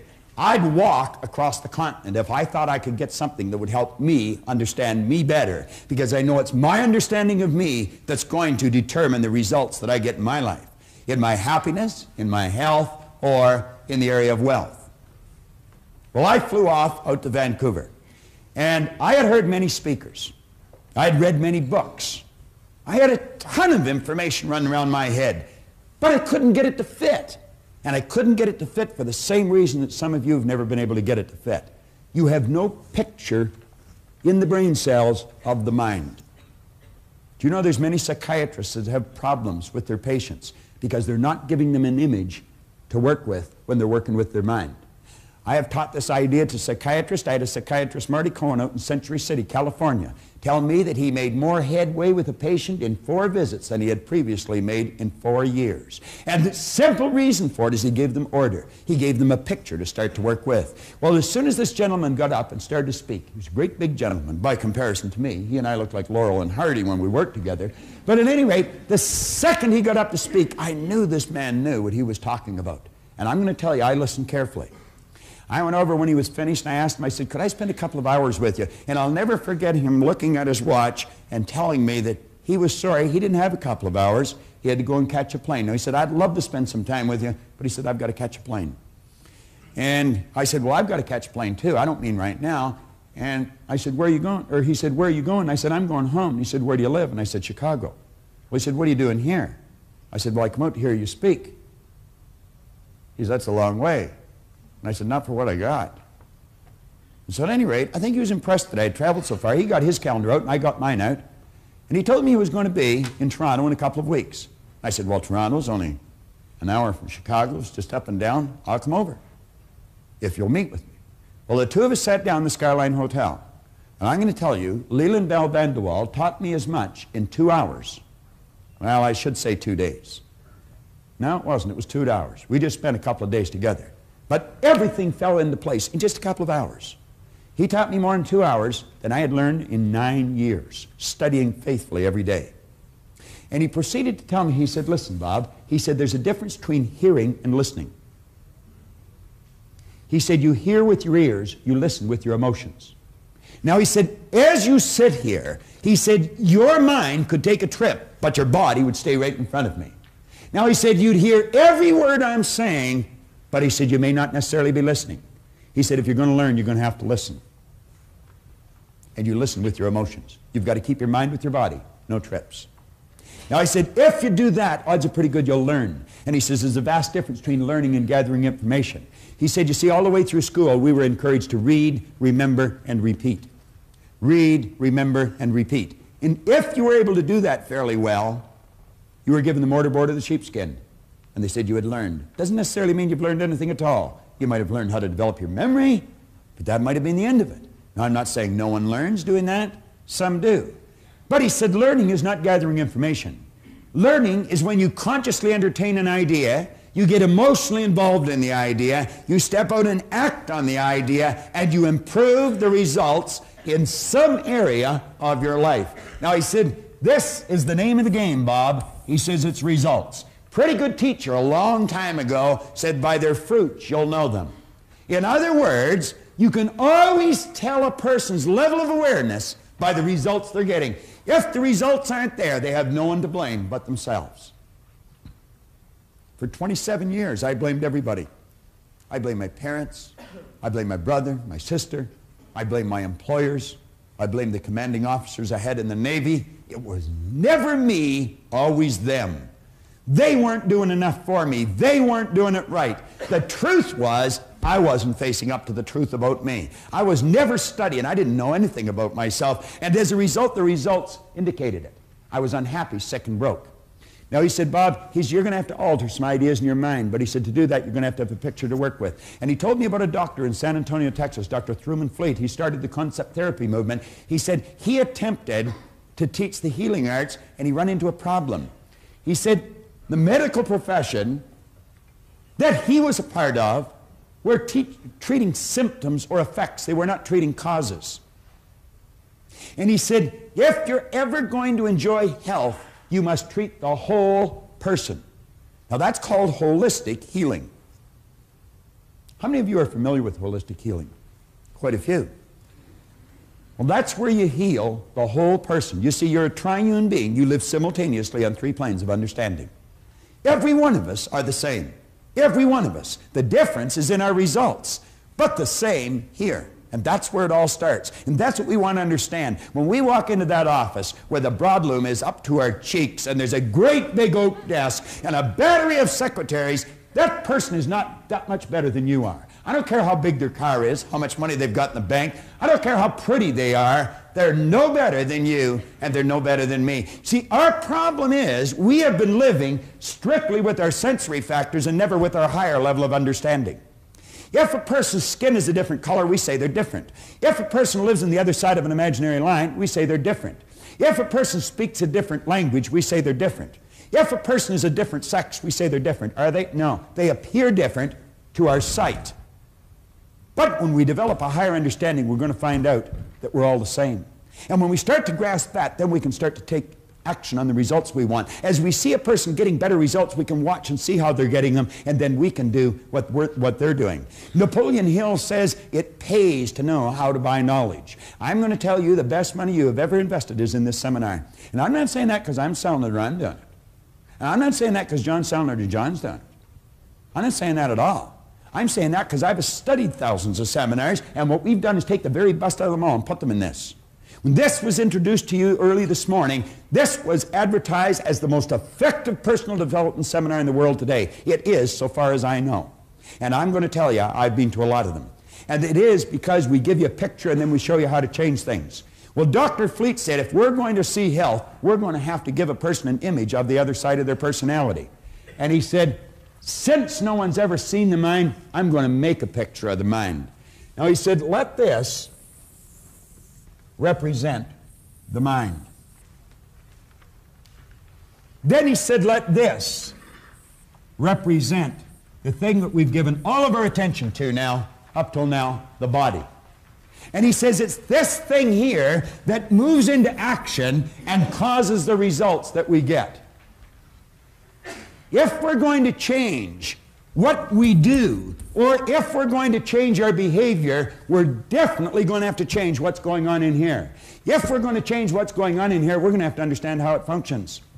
And as he pointed out, there are two sections to the mind, joined together, but different in their method of operation. And he referred to this as the conscious mind and this as the subconscious mind. Now, if you look on page 6 of your action planner, you'll see that drawing. The day Leland Bell Vanderwall drew that on the opposite side of a placemat in the coffee shop of the Skyline Hotel on Dixon Road in Toronto, Ontario, Canada, I'm going to tell you my life changed. I've put that drawing on the board thousands and thousands of times, and periodically when I do, I hear people snicker. But I'm going to tell you, if they stick around, they don't snicker for long. Because what it does, it starts to trigger all kinds of light in their mind. You've heard, let there be light, let there be a higher consciousness, let there be an awareness. Well, what we've given you here is a picture to start working with. It's not my picture. It's not even Truman Fleet's. It's our picture. The second you've got it in your mind, it's yours. No one can lay claim to something like this, but we can all use it. And we are all the same. I don't care how different you may appear to be to the person beside you, you and the person beside you are exactly the same. Now, it's understanding of how this functions that makes it different. Now, if you'll flip over in your exercise book, your action planner to page 8, and I would suggest that you follow this really closely. You could be sitting in your den or your family room and just watching this and the book stuck away somewhere. That'd be a terrible error. You'd be wasting your time. And you know, time wasted, you never get back. Now, of course, you only have to pay once, you see. If you've wasted the past, you've already paid the price. You don't have to pay twice. There's some consolation to it. But I would suggest you get the book out and follow me here. Now, you'll notice on page 8 and 9 are 6 drawings there. It's actually just 3 different ideas, or it's one idea broken down into 3 different parts. And as you take a look on page 8, the conscious mind, the subconscious mind, and the body, there are some very key parts to that. On the top drawing on page 8, we say this is the part of your mind that thinks or reasons. This is where your free will lies. Viktor Frankl wrote a magnificent book called Man's Search for Meaning. Viktor Frankl was a Jewish psychiatrist who spent the war years in a German concentration camp. And you know, I don't suppose anyone has ever been subjected to more abuse, intellectually and physically, than someone in one of those camps. I certainly couldn't even imagine it, even although he wrote it very well. But he pointed out, he said, regardless of how they chained us and abused us, they could never take control of our mind unless we chose to let them. He did not choose to let them. Viktor Frankl was a courageous man. He's lived to talk about it. He's lived to teach about it. And I'm going to tell you, he's a wise person. That's where your free will lies. You don't have to follow anybody else. We say the conscious mind can accept or reject any idea. Now, there is no person or circumstance that can cause you to think thoughts or ideas you do not choose. They are the most important lines that you might find in this entire program. Now, what I'm going to do is run over a few ideas, and as I do with each part, on page 9, jot some of them down. Not what I say, but what it means to you. Now, let's understand this right away. What I say, or what John says in this seminar, is not that important. What you see us put on the board is not that important. The different little props that we may use, they're not that important. What's important is what you think as a result of something we may say or you may see on the board. That's what's important. There's something you want, and there might be one idea that we fire out that'll just trigger something in your mind, and away you go. And you can do anything you want. I was talking to Raymond Aaron here earlier this morning. He's got a millionaires club, and there's many of you in the audience, and I want to congratulate you. I think it's a great idea. He's teaching people how to become millionaires. I watch a lot of people laugh when they say, what? He's already made 100 people have developed a net worth of at least $1 million just through one person's teaching. It's incredible, isn't it? It really is. That's not a crazy idea at all. You want to be a millionaire? You can be a millionaire. Do you want to start your own business? You can start your own business. You can do anything you want. But clearly understand this. If you don't know how this works, you haven't got a snowball's chance in that hot place of doing it. We're just about to the end of this first tape. There's been some very important material covered. It's vitally important that you go back and you read through this book. Possibly even watch the entire tape again before going on to the next tape. Read from page 5 to page 8. Cover your own notes and pay particular attention to page 8 before you go to the second tape. Please understand this. This program will be of little value if you have not established a goal, something you really want, that you're emotionally involved in, that you're working towards. Possibly to help you, before we go to the second tape, we'll take you on a little tour down through some tropical island. Holding on to the key, ready to unlock your destiny. Oh, rich, rich, rich.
material we've covered up to this point has been absolutely essential to create the proper mental environment and prepare you for the information that's coming.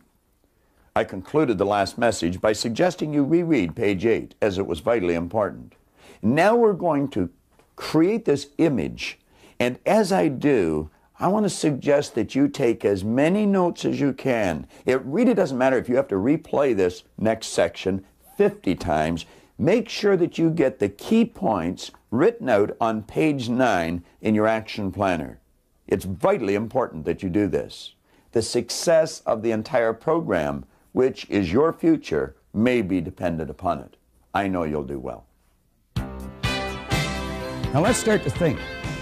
Here we're talking about this power. We are not only a physical expression of that power, we're an instrument of that power, because that power literally flows to and through us. Now, as it flows into our consciousness, it just is. Just is. All science and all theology tells you energy is, God is neither created nor destroyed, is the cause and effect of itself, is 100% evenly present in all places at all times, is all-knowing, is all-powerful. You see, the knowledge that got us into the air has always been here. We didn't just make something out of nothing. When the Wright brothers introduced us to this new kingdom, they just tapped into something that was already here.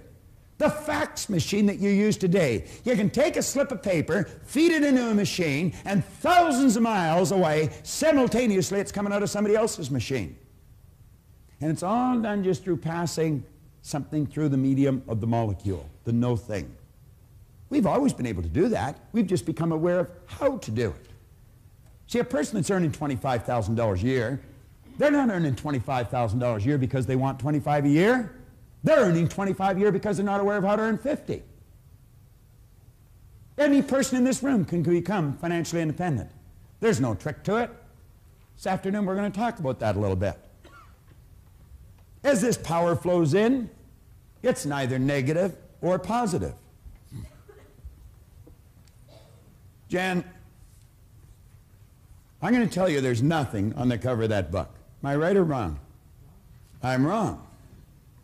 Do you want to stand up for a second, Jan? You want to get a nice shot of this lady. She's a pretty student. All right? I'm going to tell you they were never like this when I went to school. All right. Now, Jan, you're looking at the cover of this book. And I'm telling you there's nothing there, but in your mind, your eyes are telling you there is something there. Is that correct? That's correct. Let's let the camera have a shot of this. You see, there is print on the cover of this book. It says, Think and Grow Rich. And that's what Jan is looking at. And when I tell her there's nothing there, she is bound to tell me I'm wrong. Now, Jan, let's look at the other side of the book. I'm going to tell you there's nothing on the book. What do you say now? Now I'm right. You're right. Now I'm right. A minute ago I was wrong, and now I'm right. Thanks very much, Jan. All right? Now, what did we do here? We just turned the book around. Somebody say, well, that's a cute little trick you pulled on Jan, and if that's where we stopped it, that would be right. But John talked about laws earlier this morning. He was talking about the action-reaction being equal and opposite. As you sow, so shall you reap.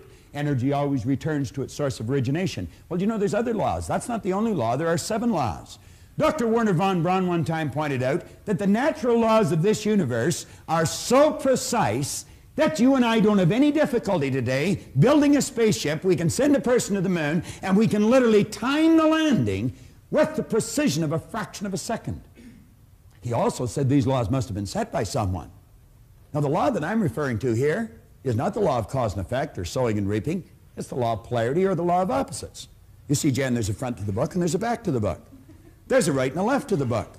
And what's right to me is left to you. There's a top and a bottom to the book. There's an inside and an outside to the book. And you couldn't have one without the other. If I started to slice the right side off this book, when I've taken the last slice for the right side off, I've also gotten rid of the left. You couldn't possibly have one without the other. Nothing complicated about that. Pretty simple idea, but not understood by many people. We use these two symbols to illustrate the law of opposites. And you know, as this power flows into us, we can make out of it anything we choose. You can sit there, this is the intellectual mind, activate your higher faculties. I'm not talking here about your sensory factors, I'm talking about your higher faculties. You can exercise them, and you can literally create the start of anything because you are creative. You are a creative being. Do you know it's these faculties that separate you from your pets? Archibald MacLeish had a character stand up in one of his plays. It's called The Secret of Freedom. He had this character stand up. It was a Pulitzer Prize-winning play, too. He had a character stand up and say, the only thing about a man that is a man is his mind. Everything else you can find in a pig or a horse. He was right. You've got marvelous faculties. Do you know that this auditorium was nothing but an image in the mind of one individual at one time? Do you know that the clothes you're wearing, the camera that I'm staring at was nothing but an idea in the mind of one individual at one time? Now I want you to imagine 100 years ago, someone saying to you, I've got an idea. I've got a picture here of building something, I'm going to call it a camera, and I'll shoot a picture of someone in Seoul, Korea, and simultaneously they're going to see it in Nacogdoches, Texas, in their family room on something we'll call a television. I'll take that picture and I'll send it zigging off through time and space. I'll bounce it off something I'm going to call a satellite, and it'll bounce right into a receiving set on a television set in your family room. Now you know that the boys in the white coats would have been coming for that guy. But the truth is we did it. We did it. Yet in 1 week this year, 1 week in the past year, I conducted a seminar in Toronto, Canada, in Los Angeles, California, in Auckland, New Zealand, in Honolulu, Hawaii, in 1 week. I could have been flying over Tahiti, which I was, at 35,000 feet, going 600 miles an hour, press a button and my seat goes back, pull a thing out from underneath, I could virtually turn it into a bed, hit another button and somebody come to my aid and they'd give me something hot or cold to drink. They'd give me something to eat. They'd give me a pair of earphones, plug into the seat, and I could listen to my choice of music. Or I might be able to watch a first-run movie. They'd wheel a little cart down beside my seat and they'd give me a hot meal. I could wander up to the wall of the ship or the bulkhead of the plane, take a little plastic card, plastic was something that didn't even exist when I was a child, stick it in this machine, take a telephone back to my seat, and phone my office in Willowdale, Ontario, Canada, while I'm at 35,000 feet, traveling 600 miles an hour over Tahiti, just about the opposite side of the globe. And I would have been able to take, if I wanted to, a laptop computer out of my briefcase, set it on my knee, snap a modem on it, with the telephone, communicate to my office in Willowdale. Or take a portafax again, snap that onto the phone, send a paper to my office in Willowdale. Where did all these things come from? Where do you think you got the digital watch that you have? There is only one source of supply. Every great teacher all down through history for the last 6,000 years in recorded history has told us that if we had our ear to the ground, we'd get the message. This is where everything starts. We build the picture in our mind. Do you know what our problem is? When we build that kind of a picture, we instantly say we can't do it if it's far beyond the results that we're getting. You wouldn't be able to get the picture if you couldn't do it. You can do anything you want. Anything you want. Now, hooked up to your conscious mind, like little antennae, you have sensory factors. You can hear, see, smell, taste, and touch. And you know that's where most people get all their information, through their sensory factors? They watch a TV, read a newspaper, listen to the radio, overhear conversations, and you know what most people are doing? They're talking about why something can't be done. And we're listening to it. Do you know, for 26 years, that's the only way I got my direction. I just did whatever the other guys were doing. I remember when I was 17, they said, we're joining the Navy. Are you coming? Sure. I got 5 years. They didn't even like it. I'd never even seen a boat, let alone a ship. Why did I do it? Well, the other guys were doing it. Just wherever they go, you know, like sort of in lockstep type fashion, we go through our life. The average person tiptoes through life hoping they make it safely to death. What a dumb game. It's not a practice run. We get one shot at it. You don't have a contract to live forever, you know. If you're going to let what you do be based upon what you hear, you better make certain the people that are giving you the advice are getting phenomenal results, or you're going to go where they're going. And I can be an authority on this. I am an authority on it. I spent 27 years doing it every waking hour. I know where they're going to lead you. Around in a circle, because that's where they're going. When an idea comes into your mind, you want to ask yourself this question. Don't ask whether it's wrong or whether it's right. See, Jan was right. There was something on the book. So was I right. There was nothing on the book. That's not the question. Do you know what the question is? Will that idea take me from where I am and move me in the direction of the star that I'm shooting at? Will it help me reach my goal? If it won't, I guarantee you it's going to take you in the other direction, because you're not going to stay where you are. That is certain. That comfort zone is a dangerous place to be. It's like Riggs said, it may be comfortable, but it's a bad spot. You have the ability, when someone gives you a suggestion that takes you in a direction other than where you want to go, you have the ability to consciously and mentally just reject that idea. And then you can go ahead and originate whatever idea you want. Now, as long as an idea is in your conscious mind, it'll have absolutely no effect on your physical body or what you're doing. No effect at all. It's when you take that idea and you turn it over to this part of our mind we refer to as the subconscious. It could be called universal intelligence. It's called by many different names. Superconscious. There's about 150 some names you can put on here. The early Greeks referred to this part of our personality as the heart. You see, they pointed out that as you think in your heart, so are you. Do you know that side of your personality has no ability to reject an idea? Absolutely none. Whatever idea comes in and goes in here instantly is manifest in that physical body of yours. Now, you get ideas from outside, we instantly let them come in here and we act on them. I want you to take your hand and hold it up like that for a moment. Take your hand and hold it up like that. Now, put it here in your chin for a second. Will you do that? Where's your chin?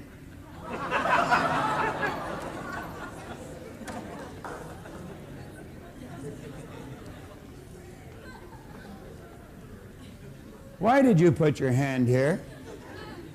Do you know why you put your hand there? Because I put my hand there. You said, well, that's what you said to do. I'm going to suggest you weren't thinking. I'm going to suggest you just let that idea go right into your subconscious and you automatically acted on the idea. If I said, follow me, I'll show you how to win. Are you just going to follow me? Where are you going to ask yourself? Does that person know what he's talking about? Does she know where she's going? Why would you go for someone for financial advice that's flat broke? That doesn't make any sense, does it?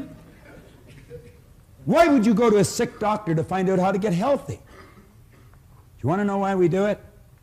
We're in the habit of doing it. And you know what a habit is? A habit is something you do without giving it any conscious thought. And you know that most people live by habit. They don't think. Bell Vanderwall used to point out if most people said what they were thinking, they'd probably be speechless. The late and great Dr. McFarland from down in Kentucky said 2% of the people think, 3% of the people think they think, and he said 95% of the people would rather die than think. I was reading an article that was written on George Bernard Shaw. And the author was reporting that Shaw one time said the average person thinks 2 or 3 times a year. He said, I've gained an international reputation with myself thinking 2 or 3 times a week. I was driving over here this morning with Linda, my wife. We had a real interesting occasion this morning at the house. Colleen, my daughter, got up to have a shower and turned on the tap and took it right off in her hand. The water goes right across the rim. And of course, being the mechanically inclined person I am, I didn't even know how to shut it off. So we had a fountain going sideways in the bathroom. The only way Linda knew how to turn it off was shut all the water off in the house. This happened at 5:45 this morning.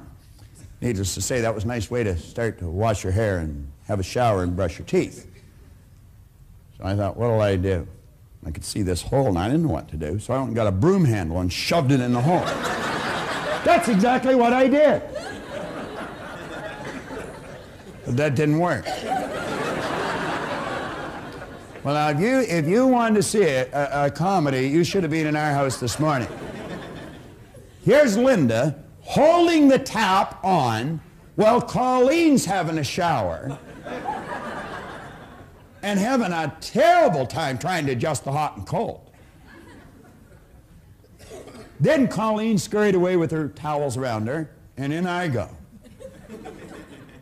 And I've got the water pouring on me, my hair full of soap, and it went ice cold. Linda said, hurry up, it's freezing. Then she said, it's burning me. Well, we finally got the soap off, and we got through the operation. And I understand there's a plumber over there doing what I'm not aware of how to do. And I have no intentions of learning either, I might tell you. But you know what she was saying on the way over? She said, well, we sure got creative early, didn't we? Then she said something interesting. She said, you know, there would be some people, that's the only time they ever originate a creative thought in their life, when they meet some kind of a catastrophe like that. And you know, that's true. That is the truth. That's the only time, when their back is right against the wall, that they'll think of something different. What's a different way to do what you do? What's a better way to do what you do? What's a different way to strengthen your relationships? What's a better way to improve your income? Do you know if you're still running your company the way you were running it 5 years ago, you're going out of business? That's true. You've got to do it different. And by that I mean you've got to do it better. You've got to become more effective. You see, we live in a fast-changing world. This isn't the 50s any longer. You've got to run to keep up today. And if you're not prepared to do it better, get out of the game, because you're really going to get hurt. But any one of us can. And I don't care what's happened in the past. You might have been losing right up to this moment, but there's no point from this moment on doing it.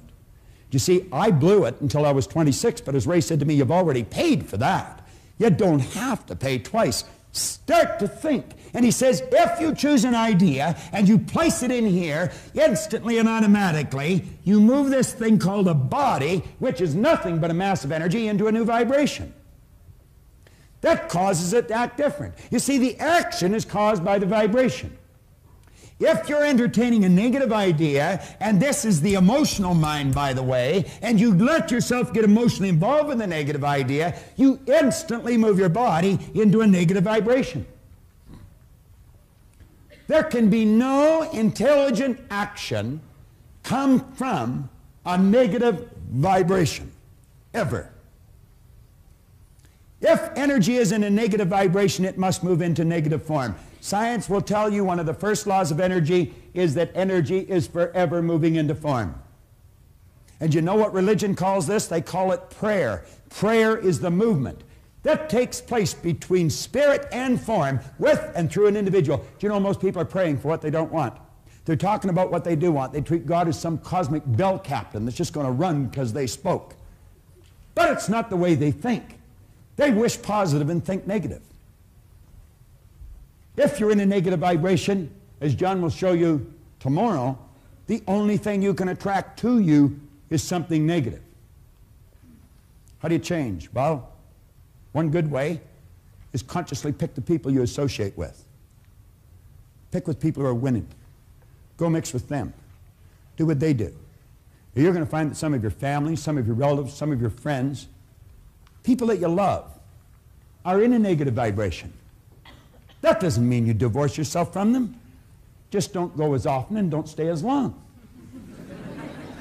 Makes good sense. I had a good friend of mine a number of years ago, Harold Brennan. He's still a good friend of mine. Harold one time said, if you don't want to catch fleas, you don't sleep with the dog. Not bad advice. Now, let's just change gears here a bit. You come up to a person and you say, "Hi, how are you today?"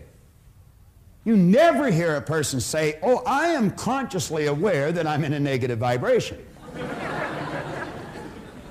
I've never heard anybody say that. You know what you will hear people say? "I don't feel that good." What do they mean? Well, we invented words to describe situations. Feeling is a word we invented to describe our conscious awareness of the vibration we're in. When a person says, "I don't feel very good," what they're saying is, I'm consciously aware that I'm in a negative vibration. Now, because of their ignorance, and I mean that, unfortunately we use the word ignorant more often than not. We should be using the word rude. Not everyone's rude, but everyone's ignorant. We just don't know some things. But because of their ignorance, they don't know that they're causing themselves to feel bad. So they'll say, "She really makes me mad. He really upset me. Oh, I'm glad you weren't there. It just made me sick." It can't make you sick. He can't make you angry. She can't upset you. You've got to do it to yourself. Boy, that's a heavy load, isn't it? I am responsible for how I feel, and you haven't got anything to do with it.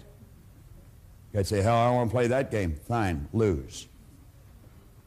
You see, it's like Wayne Dyer said, if you think other people are the cause of your problem, you're going to have to send the rest of the world to the psychiatrist for you to get better. Now, you know how successful you're going to be trying to pull a deal like that off. Let's become aware when we're not feeling good, when we're not doing the things that give us the results we want, we are emotionally involved with a destructive concept that we put in here ourselves. Let's consciously and deliberately build a positive idea, get emotionally involved with the positive idea, and simultaneously we move into a positive vibration. Everything changes. That takes some mental strength. How do you develop? I'll tell you exactly how to develop it. Sit and watch the tape that you're watching every day for a month. Every day for a month. You say, "Well, I don't have to watch it every day for a month." No, you don't. You only have to until you want to, and then you don't have to any longer. It's that simple. But I'll tell you this, you hear it over and over and over and over and over and over and over again, and one day, bang, something's going to happen inside, and you're going to realize when you say that she upset me, that she didn't do it at all. You did it. And you know what you're going to do that day? Change it. And you'll never again go through life thinking other people upset you. And if periodically you let somebody else stick a negative idea in your subconscious mind, you can instantly correct your direction, because at least you know where the problem lies. Is that basic? Yeah, I think it is. I think it is. Now follow me closely here.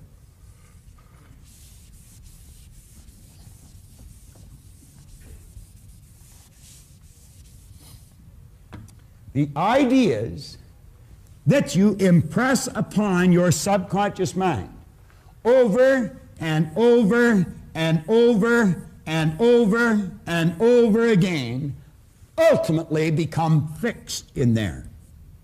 You see, what you're doing when you build these ideas that we're discussing now, what you're doing is building brain cells. Every time you think about that idea, you're giving those brain cells more strength. And in a relatively short period of time, Dr. Maxwell Maltz, the great author of the phenomenal bestseller, Psycho-Cybernetics, he pointed out that in approximately 21 days of doing this with an idea, that idea will become fixed in your mind. Then it's more commonly referred to as a habit. A habit is an idea that's fixed in our subconscious mind, requires absolutely no conscious thought any longer to cause us to act on it. Do you know you drive your car through ideas that are fixed in your mind? When you first started to drive, you were all hands and legs. Every bit of conscious attention was on what you're doing. Same as when you first learned to get dressed. You ever watch a little child trying to learn how to tie its shoe? Totally awkward. Now we get dressed without giving it any thought. We may think of what we're going to wear, but not how we're going to get it on. You very rarely see an adult trying to pull their pants on over their head. But it's not uncommon to watch a little child try and do that. You never see an adult trying to put their foot in the sleeve of their shirt. But it's not uncommon to see a little child trying to do that. But when the little child gets the ideas fixed in their mind, they never try and do that again. And they just automatically get dressed. If you would consciously observe some of the things you do in any given day, just consciously stop and watch your own behavior. Listen to your thoughts. You're going to find that many of the things you do are done through habit. See, when I was a little boy, my teachers used to say, "Bob, why are you doing that?" And I'd say, "I don't know." This is the intellectual mind. You can store a lot of information there.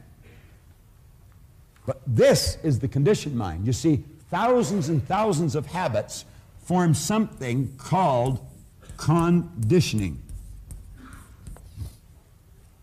And I was automatically doing things I didn't want to do. I was doing something wrong. It was giving me results I didn't want. And they'd say, "Why are you doing that?" And I say, "I don't know." They say, "What do you mean you don't know?" "You know." I say, "I know." "Well, why are you doing it?" "I don't know."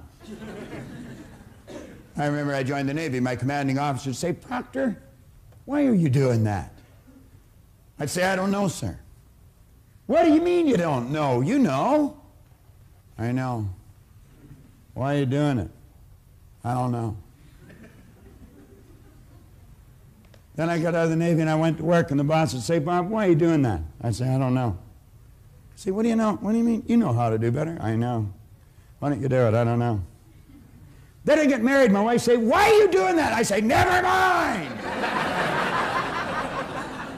It's amazing how bold you get at times. I got to hate the word why. I didn't know why I was doing things that I didn't want to do, giving me results I didn't want to get. I didn't know how my mind operated. I didn't know I had all those ideas fixed in there. And I'll tell you something else I didn't know. I didn't know how to change it. I did not know how to change it. Why did I have a poor attitude? Because I had so many negative ideas fixed in here. And you see, it's what's in here that controls the vibration. And conscious awareness of the vibration is called feeling. And I never felt very good. Sometimes I felt lower than others. You'll see people that are totally depressed. You know what depression is? Depression is anger turned inwards. They get angry at someone else and they suppress it. They pack it into their subconscious until it all becomes fixed. And they stay in a terrible vibration. Why do you think people get ill? Do you think dis-ease is a normal vibration for a body to be in? Not at all. Ignorance is the cause of dis-ease. We're told to know the truth would set us free. There's only one thing to be set free from, my friend, and that's ignorance. Now, I want you to stop and think of just how you behave. I want you to stop and think of some of the things that you could do that would improve the quality of your life just like that. Every one of us know how to do things better than we're doing. Our problem has been we don't know why we're not doing them. See, you know that when you leave home, if you go over and say, "You know, honey, I really love you," and give them a little hug and kiss, you feel better when you leave. You also know when you go out and slam the door that you feel bad for a long time after, and so do the people that you slammed the door on. We know, but sometimes we still slam the door. Do you know if that's the only thing you changed? If that was the only habit you changed, the quality of that relationship would improve. I have watched salespeople multiply their effectiveness just by forming the habit of being like this at 9 a.m. in the morning. This is called personal contact, and it's the key to success. Some people are not in front of a prospect until noon. You'll never get up at the crack of noon and win. At least if you can, I'd like you to tell me about it. The rest of this program is built around that basic concept and this basic concept here. But understand this, you've got the mental faculties, you've certainly got the power. The power's always with you. It's always flowing to and through you. It's just a matter of learning how to direct it. And in learning how to direct it, happiness, health, and prosperity will manifest in your life, and they should, because that's your birthright. And there isn't one person in this room, one person in your life that is even that much better than you. We're all the same. The difference is in our results. Change our results by changing our mind. It's so basic and so simple. I want to suggest that you consciously make a decision to change one habit in your life. I'd like to introduce you to someone that I love dearly, my aunt, Marg Moyer. She was in the habit of letting other people think for her. What everybody else wanted to do, I would do. You know, you wouldn't start an argument or you know, hurt anybody's feelings. And you waited on people continually. Marg changed one habit, and she literally changed her life. I'll tell you one thing, she's a force to be reckoned with today.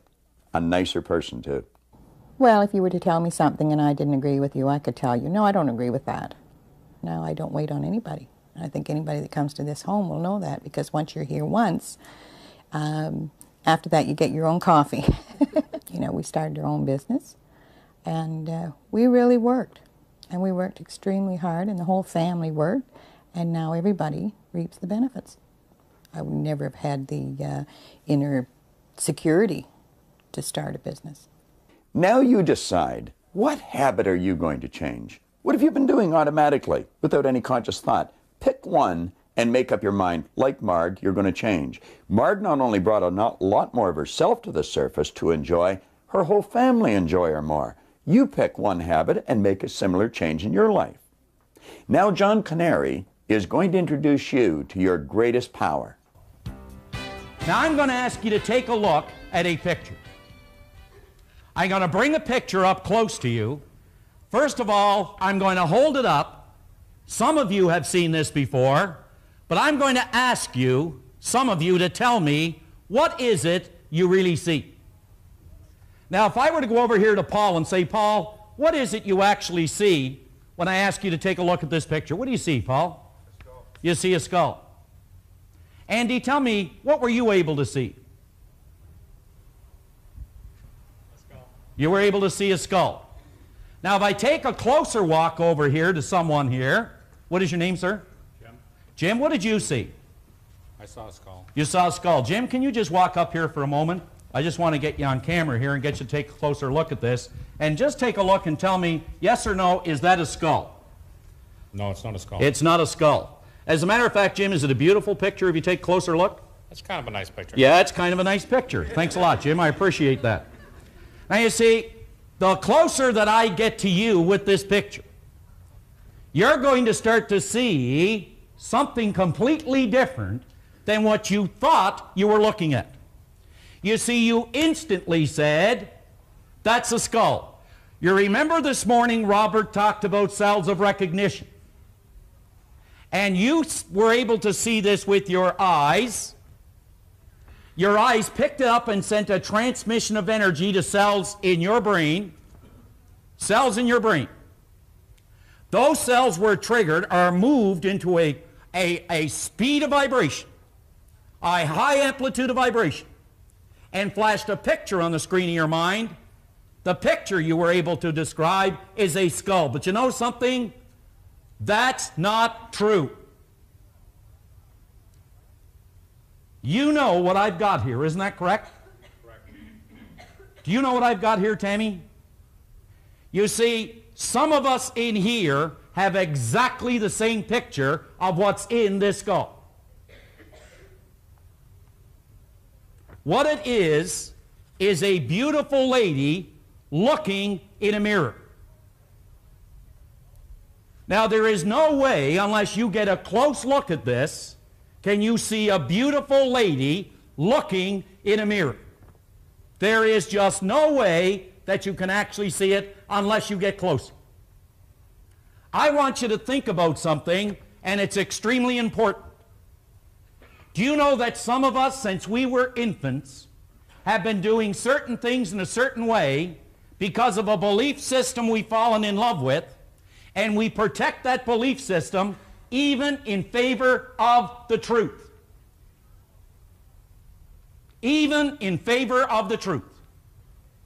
There are people who will die for tradition even if it means learning the truth. On the very first page of this particular lesson, page 11, at the very top, it's referred to as your greatest power. Your greatest power. And I want you to follow through this particular lesson with me as I begin to work with it on the board a little bit. But at the very top, when you were an infant, and in the early years of your life, the ability to control what energy or ideas were entering your subconscious mind had not yet been developed.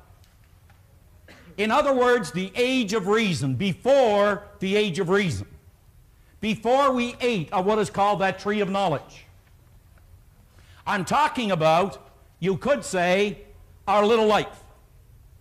Long before we were able to say yay or nay. Now there's a question I want you to ask yourself as I get into this. And the question goes like this. Who and or what is in control of my life? Who and or what is in control of my life? Now, George Bernard Shaw one time put it this way. He said, it seems that people are forever blaming their circumstance for who and what they are. He said, don't believe in circumstance. The people who get on in this world, who come up with the results, are the people who look for the circumstance they want, and if they can't find them, then they go back and they make them. Then they go back and they make them. So let's just maybe take a look at how we learn some of the things we've learned. First of all, let's understand that we are all a confluence of a genetic structure. You could say that our genetic structure makes up a lot of what we believe and a lot of what we are, but not near as important as our environment. I one time heard Earl Nightingale make a statement that went like this. He said, all kinds of studies have been made regarding motivation. What is it, he said, that motivates us to do the things we do, to achieve the things we achieve? And he said, well, there's no pat answer to so large and complicated a question. He said, we believe that the overriding force that motivates people is due to choice of environment. Now, he said, some people make this choice consciously, but a great majority of people make this choice unconsciously as a result of environmental condition. Now, let's just go back into our little life for a moment. A very simple little exercise, but yet you see, even though we know it, it doesn't mean we are actually implementing the understanding of it. And you could say there is our outside world that has the predominant influence in the life of a child and what that child becomes. Now think about it. Here is a child who was born in absolute perfection. Maybe not physically speaking, but from a spiritual point of view, this child was born absolutely perfect. And in the beginning, they have the ability to think, they have the ability to reason, they have all the intellectual factors somewhere resonant within their mind, but they're not yet developed. Consequently, their mind is wide open for any idea that is going to come down the tube. Let me give you a good example of that. If I were to just come over here and I were to speak to you, Onek, Mr. Kavuk. Mr. Kavuk, if I were to ask you what religion you are, if you had to name one, what would it be? Christian. Now let's keep in mind that there are what? There are 47 types of Christianity in California alone. Now, what are your children, Onek? They're Christian. Now, were they born Christians, Onek? They were born Christians. Now, here's the point. Here's a brand new baby, and we'll just call this baby Billy or Julie. And one of the things that the baby is going to learn is about that symbol. Is that right? Yes, no? The baby is going to learn something about that symbol, just as Onek was just telling me. That's an idea that the baby is going to learn. But let's understand how the baby learns to begin with. How many people have a young baby? How many?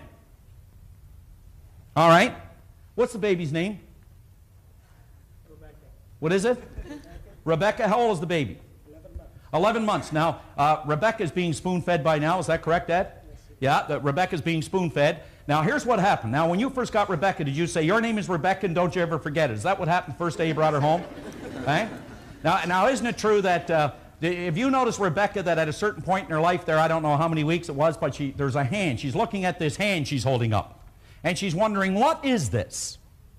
They start to examine this hand. They're wondering, what is that? It takes them a while to find out that it belongs to them because they take it and they bite it, and then they know it belongs to them. And they take the same thing with their foot, and they're wondering, where did this come from?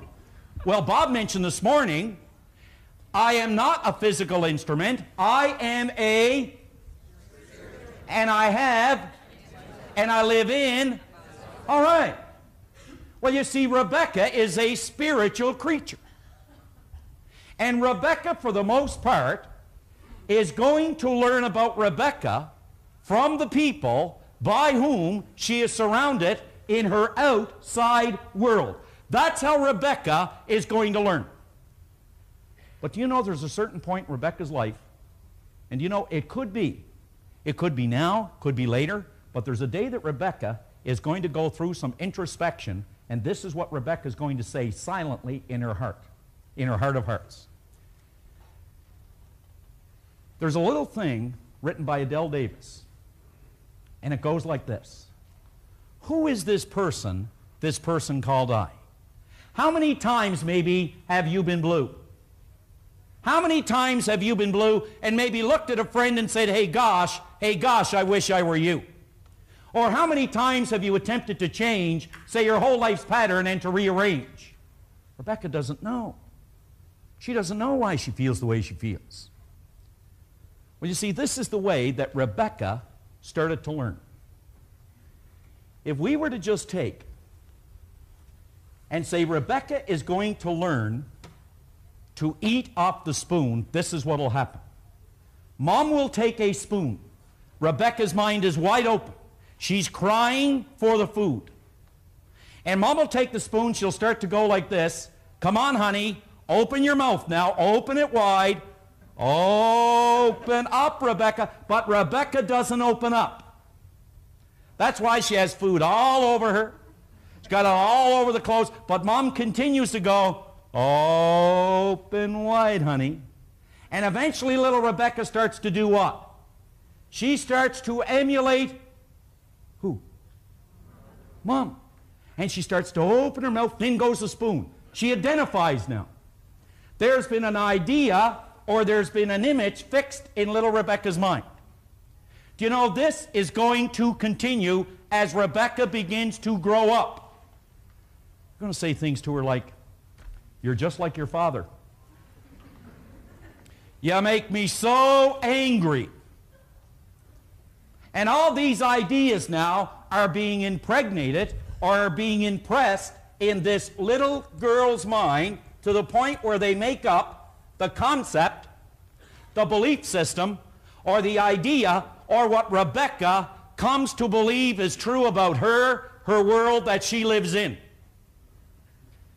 What happens when Rebecca starts to eat of this tree of knowledge where she develops the ability to reason, the ability to choose.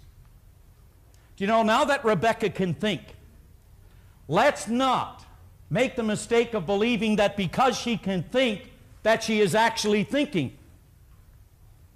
As Dr. Ken McFarland said, Bob was referring to, 2% of the people think, 3% of the people think they think, 95% of the people rather die than think. Rebecca is not necessarily thinking. Let me give you a good example. What is it that's causing Rebecca to do the things that she's doing? We know it's got to be the conditioned mind. Good, bad, or indifferent, it is the ideas that have been impregnated in her subconscious or her conditioned mind. Let me give you a good example. One day Rebecca is going out and she's doing a little bit of shopping with Mom. And they get in this car and they start down the street. And Rebecca leans into the front seat. Now remember, she now has the ability to reason.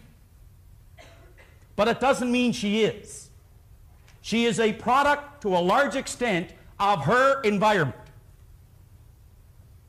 And she leans in the front seat and she says, Mommy, where are all those dumb bastards today? Well, Mom's got all the wisdom. Mom is thinking, you see, she grabs the steering wheel, thinks about it, says, oh, honey, you just relax. Because they only come out when your father is driving.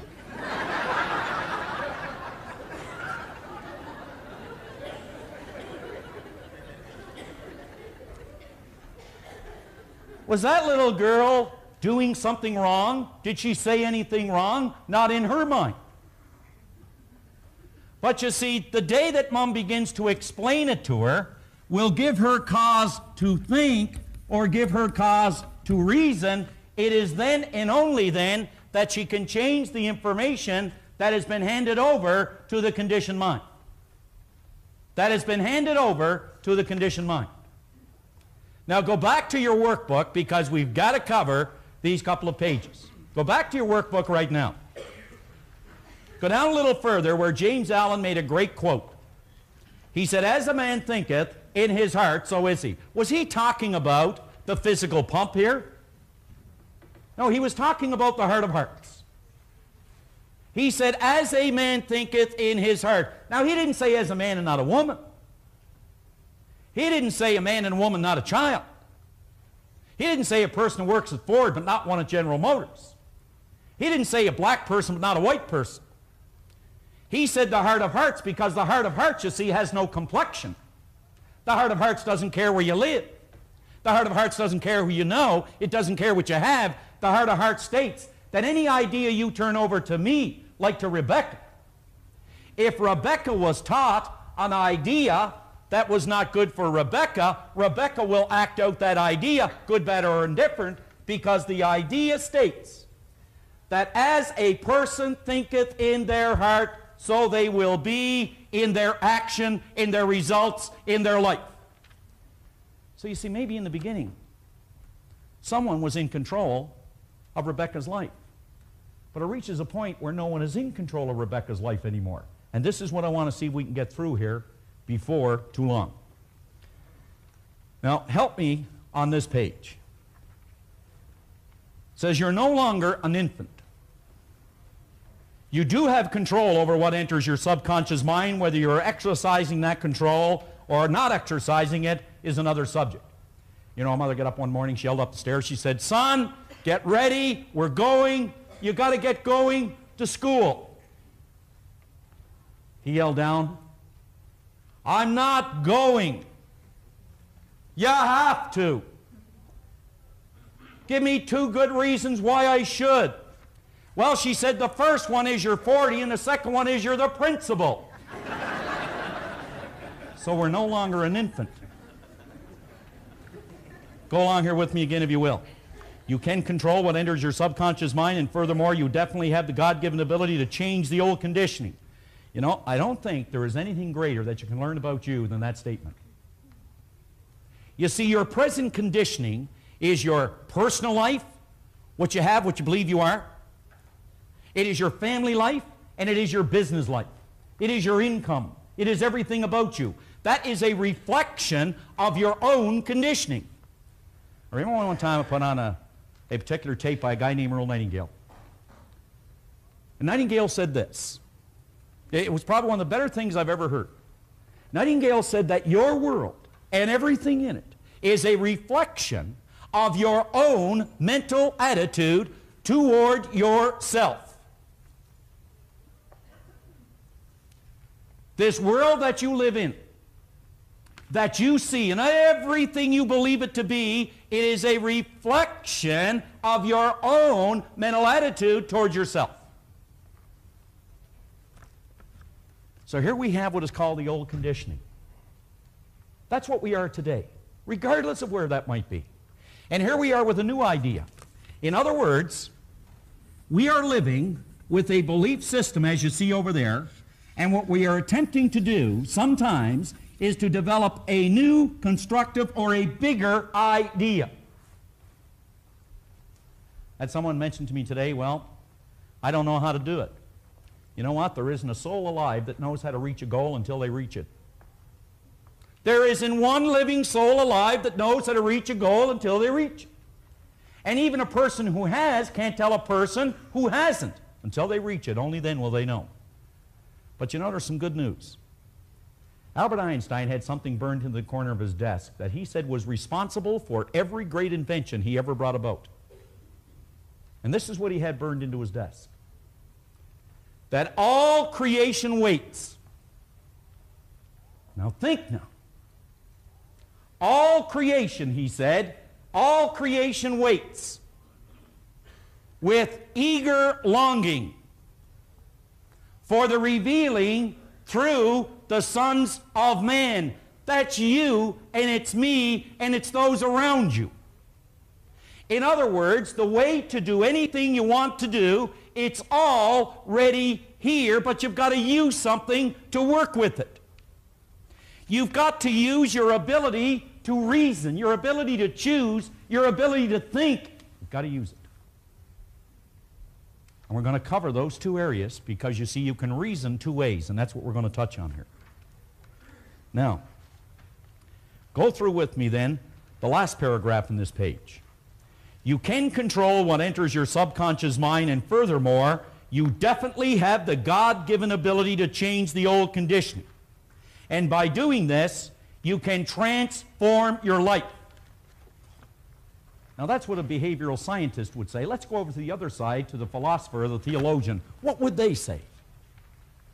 Let's go back to a guy by the name of Paul. He was a pretty bright guy.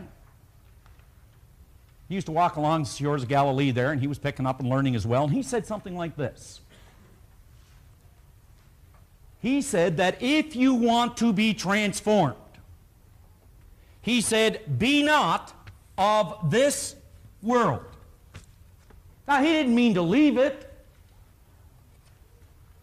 What he was pointing out is what you must do is be not of this world of conditions and circumstance. Be not of what already is. But he said, be transformed by the renewing of your mind, the renewing of your conditioning, the renewing of an idea. In other words, replace one idea with a new idea. All right. Would you turn the page, please? Just turn the page over to page 12. What is the purpose of the intellectual factors you see at the top of this page? It says your conscious mind has been endowed with intellectual factors. We know that. This little girl has been endowed with intellectual factors. But in the beginning, they were not able to guard or to protect her against all the information she was getting. You know that Rebecca, you wouldn't do a thing on earth to harm Rebecca. Isn't that true, Dad? There isn't anything you'd ever do to harm Rebecca. But you know, Dad doesn't know everything there is to know about living. And Rebecca's going to be exposed to so many things.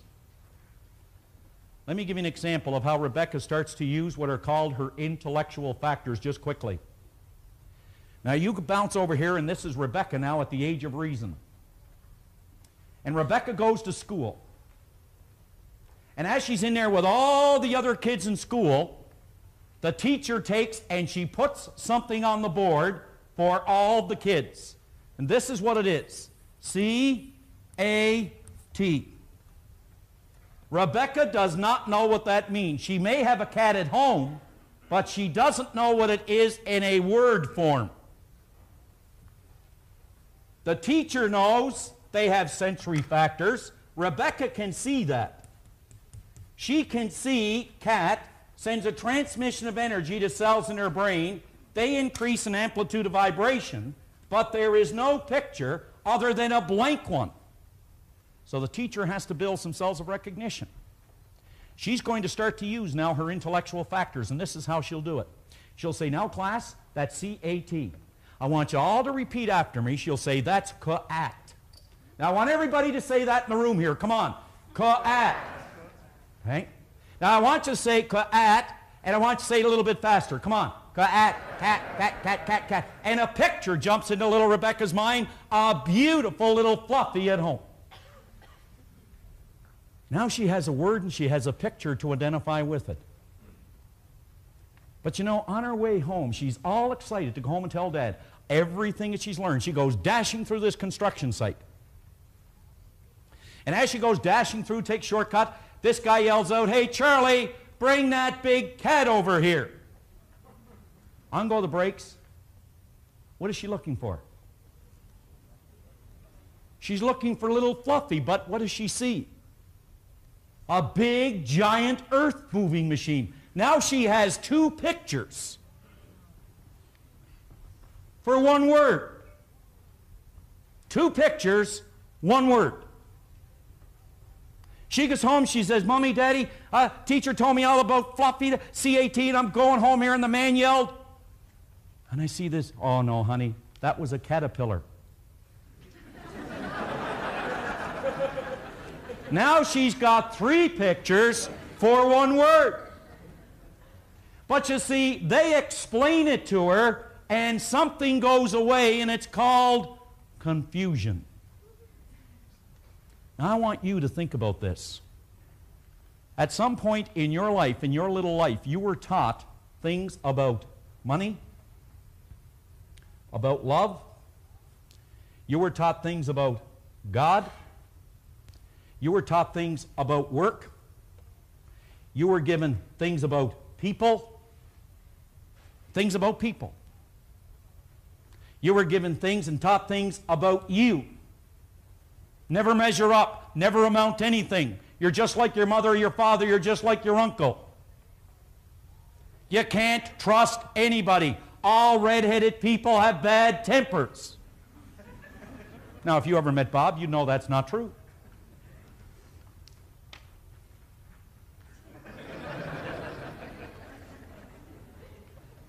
So you see, we have all been taught these things as we started to grow in our life. And now we get to a point in our life where we start thinking about, what is it I want to do? I was talking to Paul a little earlier now. He goes to university here. Why is Paul going to university? Has Paul really decided on something Paul wants to accomplish? Because you see, now we're at a point where we start to think about what we want to do, but sometimes our conditioning gets in the way. Now this is very important. I mentioned we can reason two ways. What are they? We can reason inductively, and we can reason deductively, and I want you all to say it with me. We can reason and we can reason. You know, one of the reasons that we do not continue to think and try to look for new and better ways to do what we want to do, to be what we want to be, and to get to where we want to go? Because we don't do it long enough. I said something this morning that if you put a little bit in, you get a... But if you put a whole lot in, you get a... Now this is important on what I'm going to do here. Very important. when we start to use the idea that I'm just going to share with you here and just get through this workbook, I want you to think about this. There is a season to sow. There is a season to reap. But we don't do both in the same season.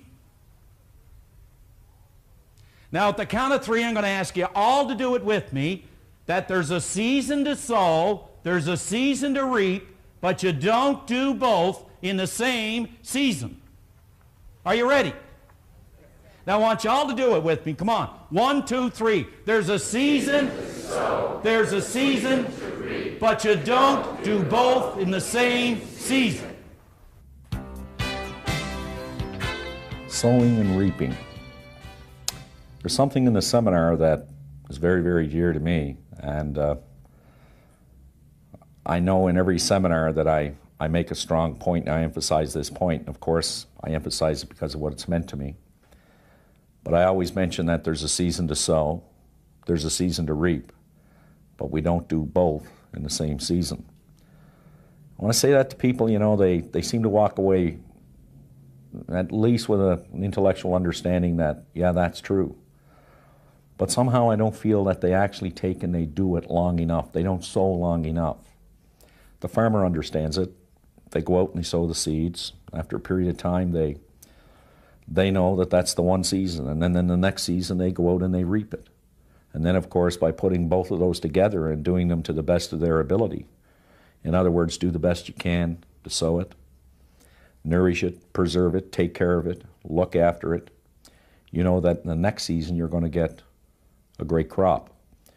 For me, the sowing was the 5 years that I spent at the seminars. There was no money. I had to pay my own way. And I understood that, of course. So I spent 5 years sowing it. And believe me, there was many, many times that I was checking to see whether or not there was anything growing. And you have a tendency to lose faith a lot. But I know now that when I speak to an individual about that, I can say it with conviction, I can say it with commitment. Because you see, I spent the season sowing. I, of course, have, as far as the season of reaping, it's been more reaping than there has been sowing. It just seems that it comes back tenfold. I remember an expression I've heard time and time again, where the laborers are very few, but the harvest is great. And I believe, again, that's a result of a person's ignorance, that they believe because they do something today, they should benefit tomorrow. We don't know when the season of reaping is, but we do know when the season of sowing is. And that's every living, breathing moment that we have an opportunity to provide a service or put the best into what we're doing. We know then that the result is guaranteed. That's what the law of compensation is based on. You take care of the sowing, something far greater. The universe will respond in like kind in perhaps another season. I don't know when that season might be, but I do know that it must respond in like kind, and you will reap what you sow. So that's been very important to me. We can reason, I said, two ways. We can reason inductively and we can reason deductively. Do you know the moment that you begin to entertain a new idea, if your conditioning is evaluating that idea, you may reject that idea only because of your old conditioning. But chances are even good that a person who has experienced a lot of good results in their life, when they're presented with a constructive idea, their conditioning will evaluate that idea as a good, constructive idea to move on to another dimension in their life. Think about it this way. Inductively, we have the ability to gather what is called facts. I'm going to give you a good example. There was a man one time who took a $5 bar of iron. And with that $5 bar of iron, he started to really think, what can I do with it? Well, what have they done with it so far? Well, they use it as a paperweight. They use it to keep a door open. But he started to really think. He was using his inductive factor, his critical factor, his logical factor, his creative nature. He was using that to figure out, what can I do with this $5 bar of iron? In other words, he was thinking. And he started to put some facts together as to what he could do with this $5 bar of iron. That's what he found. He found a way to make kitchen cutlery by using and gathering facts and gathering information and bringing from the spiritual plane by bringing thought. The greatest power in all creation, power of thought. And he started to pull in these thoughts to figure out, what can I do with this $5 bar of iron? He found a way to make kitchen cutlery. And he sold it for $250. But someone else came along and they gathered one more piece of information. They started to gather a little more information. I can do something more with that $5 bar of iron. And they arrived at a premise. What's a premise? It's an idea. Science approach every subject with an idea or the premise that there is an answer. He approached the new idea with the $5 bar of iron, that there was a better thing to do with it than kitchen cutlery, and he found it. And he made balance springs and put them in your watch. And he sold it for $250,000. I want you to think about you as a $5 bar of iron. Really stop and think about you as a $5 bar of iron. Because you see, if you're not thinking, you are going to leave your mind open to a world of conditions and to a world of circumstance. You will be totally deductive to why something won't work, to people who say it won't work, to all the adversities that are going to go wrong, to the economy and to everybody in it. You'll become totally deductive to the fact that it won't work. That's going to happen to us from time to time. But if you're not thinking, then your mind is idle. And Napoleon Hill will say right in that book, Think and Grow Rich, this is what he said. He said, the idle mind is the devil's workshop. You've got to specifically stop and think about almost every idea that's presented to you. Is it something that will enhance my life? Rather than becoming totally deductive to it. Let's see how well you remember that. Would you just take your hand like that once more? Let's see if you remember it. And just take it and place it on your cheek like that. Now, where's your cheek? Oh, some of you were going right along with me there, weren't you? All right. So on this page, we're talking about, we have the intellectual factors of reason, intuition, perception, will, memory, and imagination. We will never, ever use them if we don't invoke our inductive factor or the ability to think. Tremendous power, tremendous potential, tremendous things wait for everybody who will actually use their intellectual factors to work with this phenomenal potential. So on page 13, your deductive reasoning factor does not have the ability to reject ideas. Think about it. Your inductive reasoning factor does not have the ability to reject an idea. How often have we become totally subjective to an idea or to a group of people without giving it any thought or consideration? It only has the ability to accept and turn over to the treasury of the subconscious mind whatever is offered to it. When your inductive reasoning factor is inoperable, set aside, or not engaged, you are not thinking for yourself. Now, you must follow this book with me. It is vitally, vitally important. If you were in a very positive environment when your conscious mind was in a deductive state, you would automatically become the benefactor of that positive energy that you're surrounded by. It says, however, if your conscious mind was in a deductive state and you were in a negative environment, you would automatically become the benefactor of all the negative energy your senses come into contact with. It says your negative energy comes from many sources: people, papers, television, radio, even loved ones. It passes directly through your conscious mind and causes you to feel or vibrate in a like manner. Think about that. Napoleon Hill often talks about, he said, I want you to imagine, he said, that there's an energy constantly flowing to, with, and through you. And he said that this energy is flowing not only with, to, and through you, but also around you. And he said that energy is affecting people around you, just as their energy is affecting you and the people around them.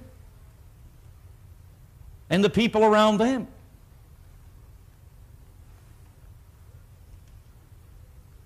A person who is continually in a negative environment and whose consciousness is deductive will very quickly become a product of that environment. What is meant by if their consciousness is deductive?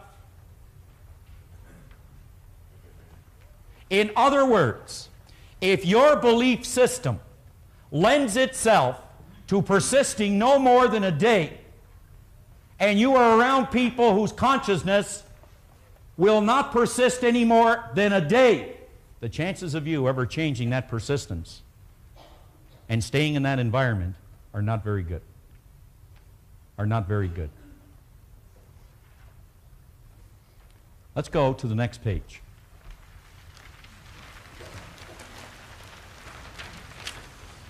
The inductive reasoning factor. At the top, your inductive reasoning factor is your thinker. It is referred to in some circles as the critical or analytical factor. This is the part of your personality that actually separates you from all the rest of the animal kingdom, and it gives you dominion over your world. Do you remember something over there in Genesis 1:26? What did it say? You were given dominion over what? The fowl of the air, the fish of the sea, and everything that creepeth on the earth. Do you think they referred to everything other than your results? Did they mean, Dan, everything but your income? Did they mean everything but your happiness? Did they mean everything but your health? We don't have time to go into the story, but I could tell you a story about health just as far as my own family is concerned about Maureen, who was very, very ill at one time. But she refused to give in to a life-threatening illness. She wouldn't become deductive to the fact that she could not become healthy again. She thought of all the reasons why she could, and all the reasons how she was going to. And she would not listen or permit anyone who suggested anything remotely different. Anything remotely different than what she wanted to be, what she wanted to do, where she wanted to go. She wouldn't accept it. She wouldn't accept it. This is the part of your personality that actually separates you from the rest of the animal kingdom and gives you dominion over. Properly developed and applied, your inductive reasoning factor will turn you on and turn you into an excellent channel for creative energy to flow through. At the present time, presently, you are vibrating in a notion of magnificent thought and energy. We'll be getting into that a lot more tomorrow. But I want you to imagine yourself for a moment, if you could. Just stop and think. Like, just close your eyes for a moment. Go ahead and do that. Just close your eyes. Everyone close their eyes. And just imagine yourself living in this ocean of motion. Just imagine it. Picture it. You see this tremendous, tremendous mind stuff. An intelligence, if you will. Just imagine it.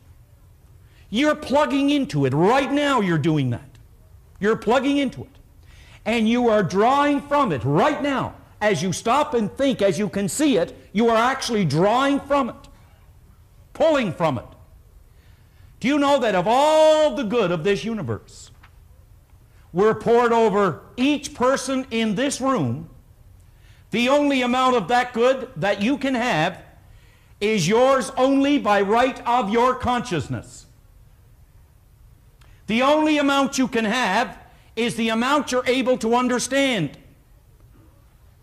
You can only have what is yours by right of consciousness. Let's continue in the book.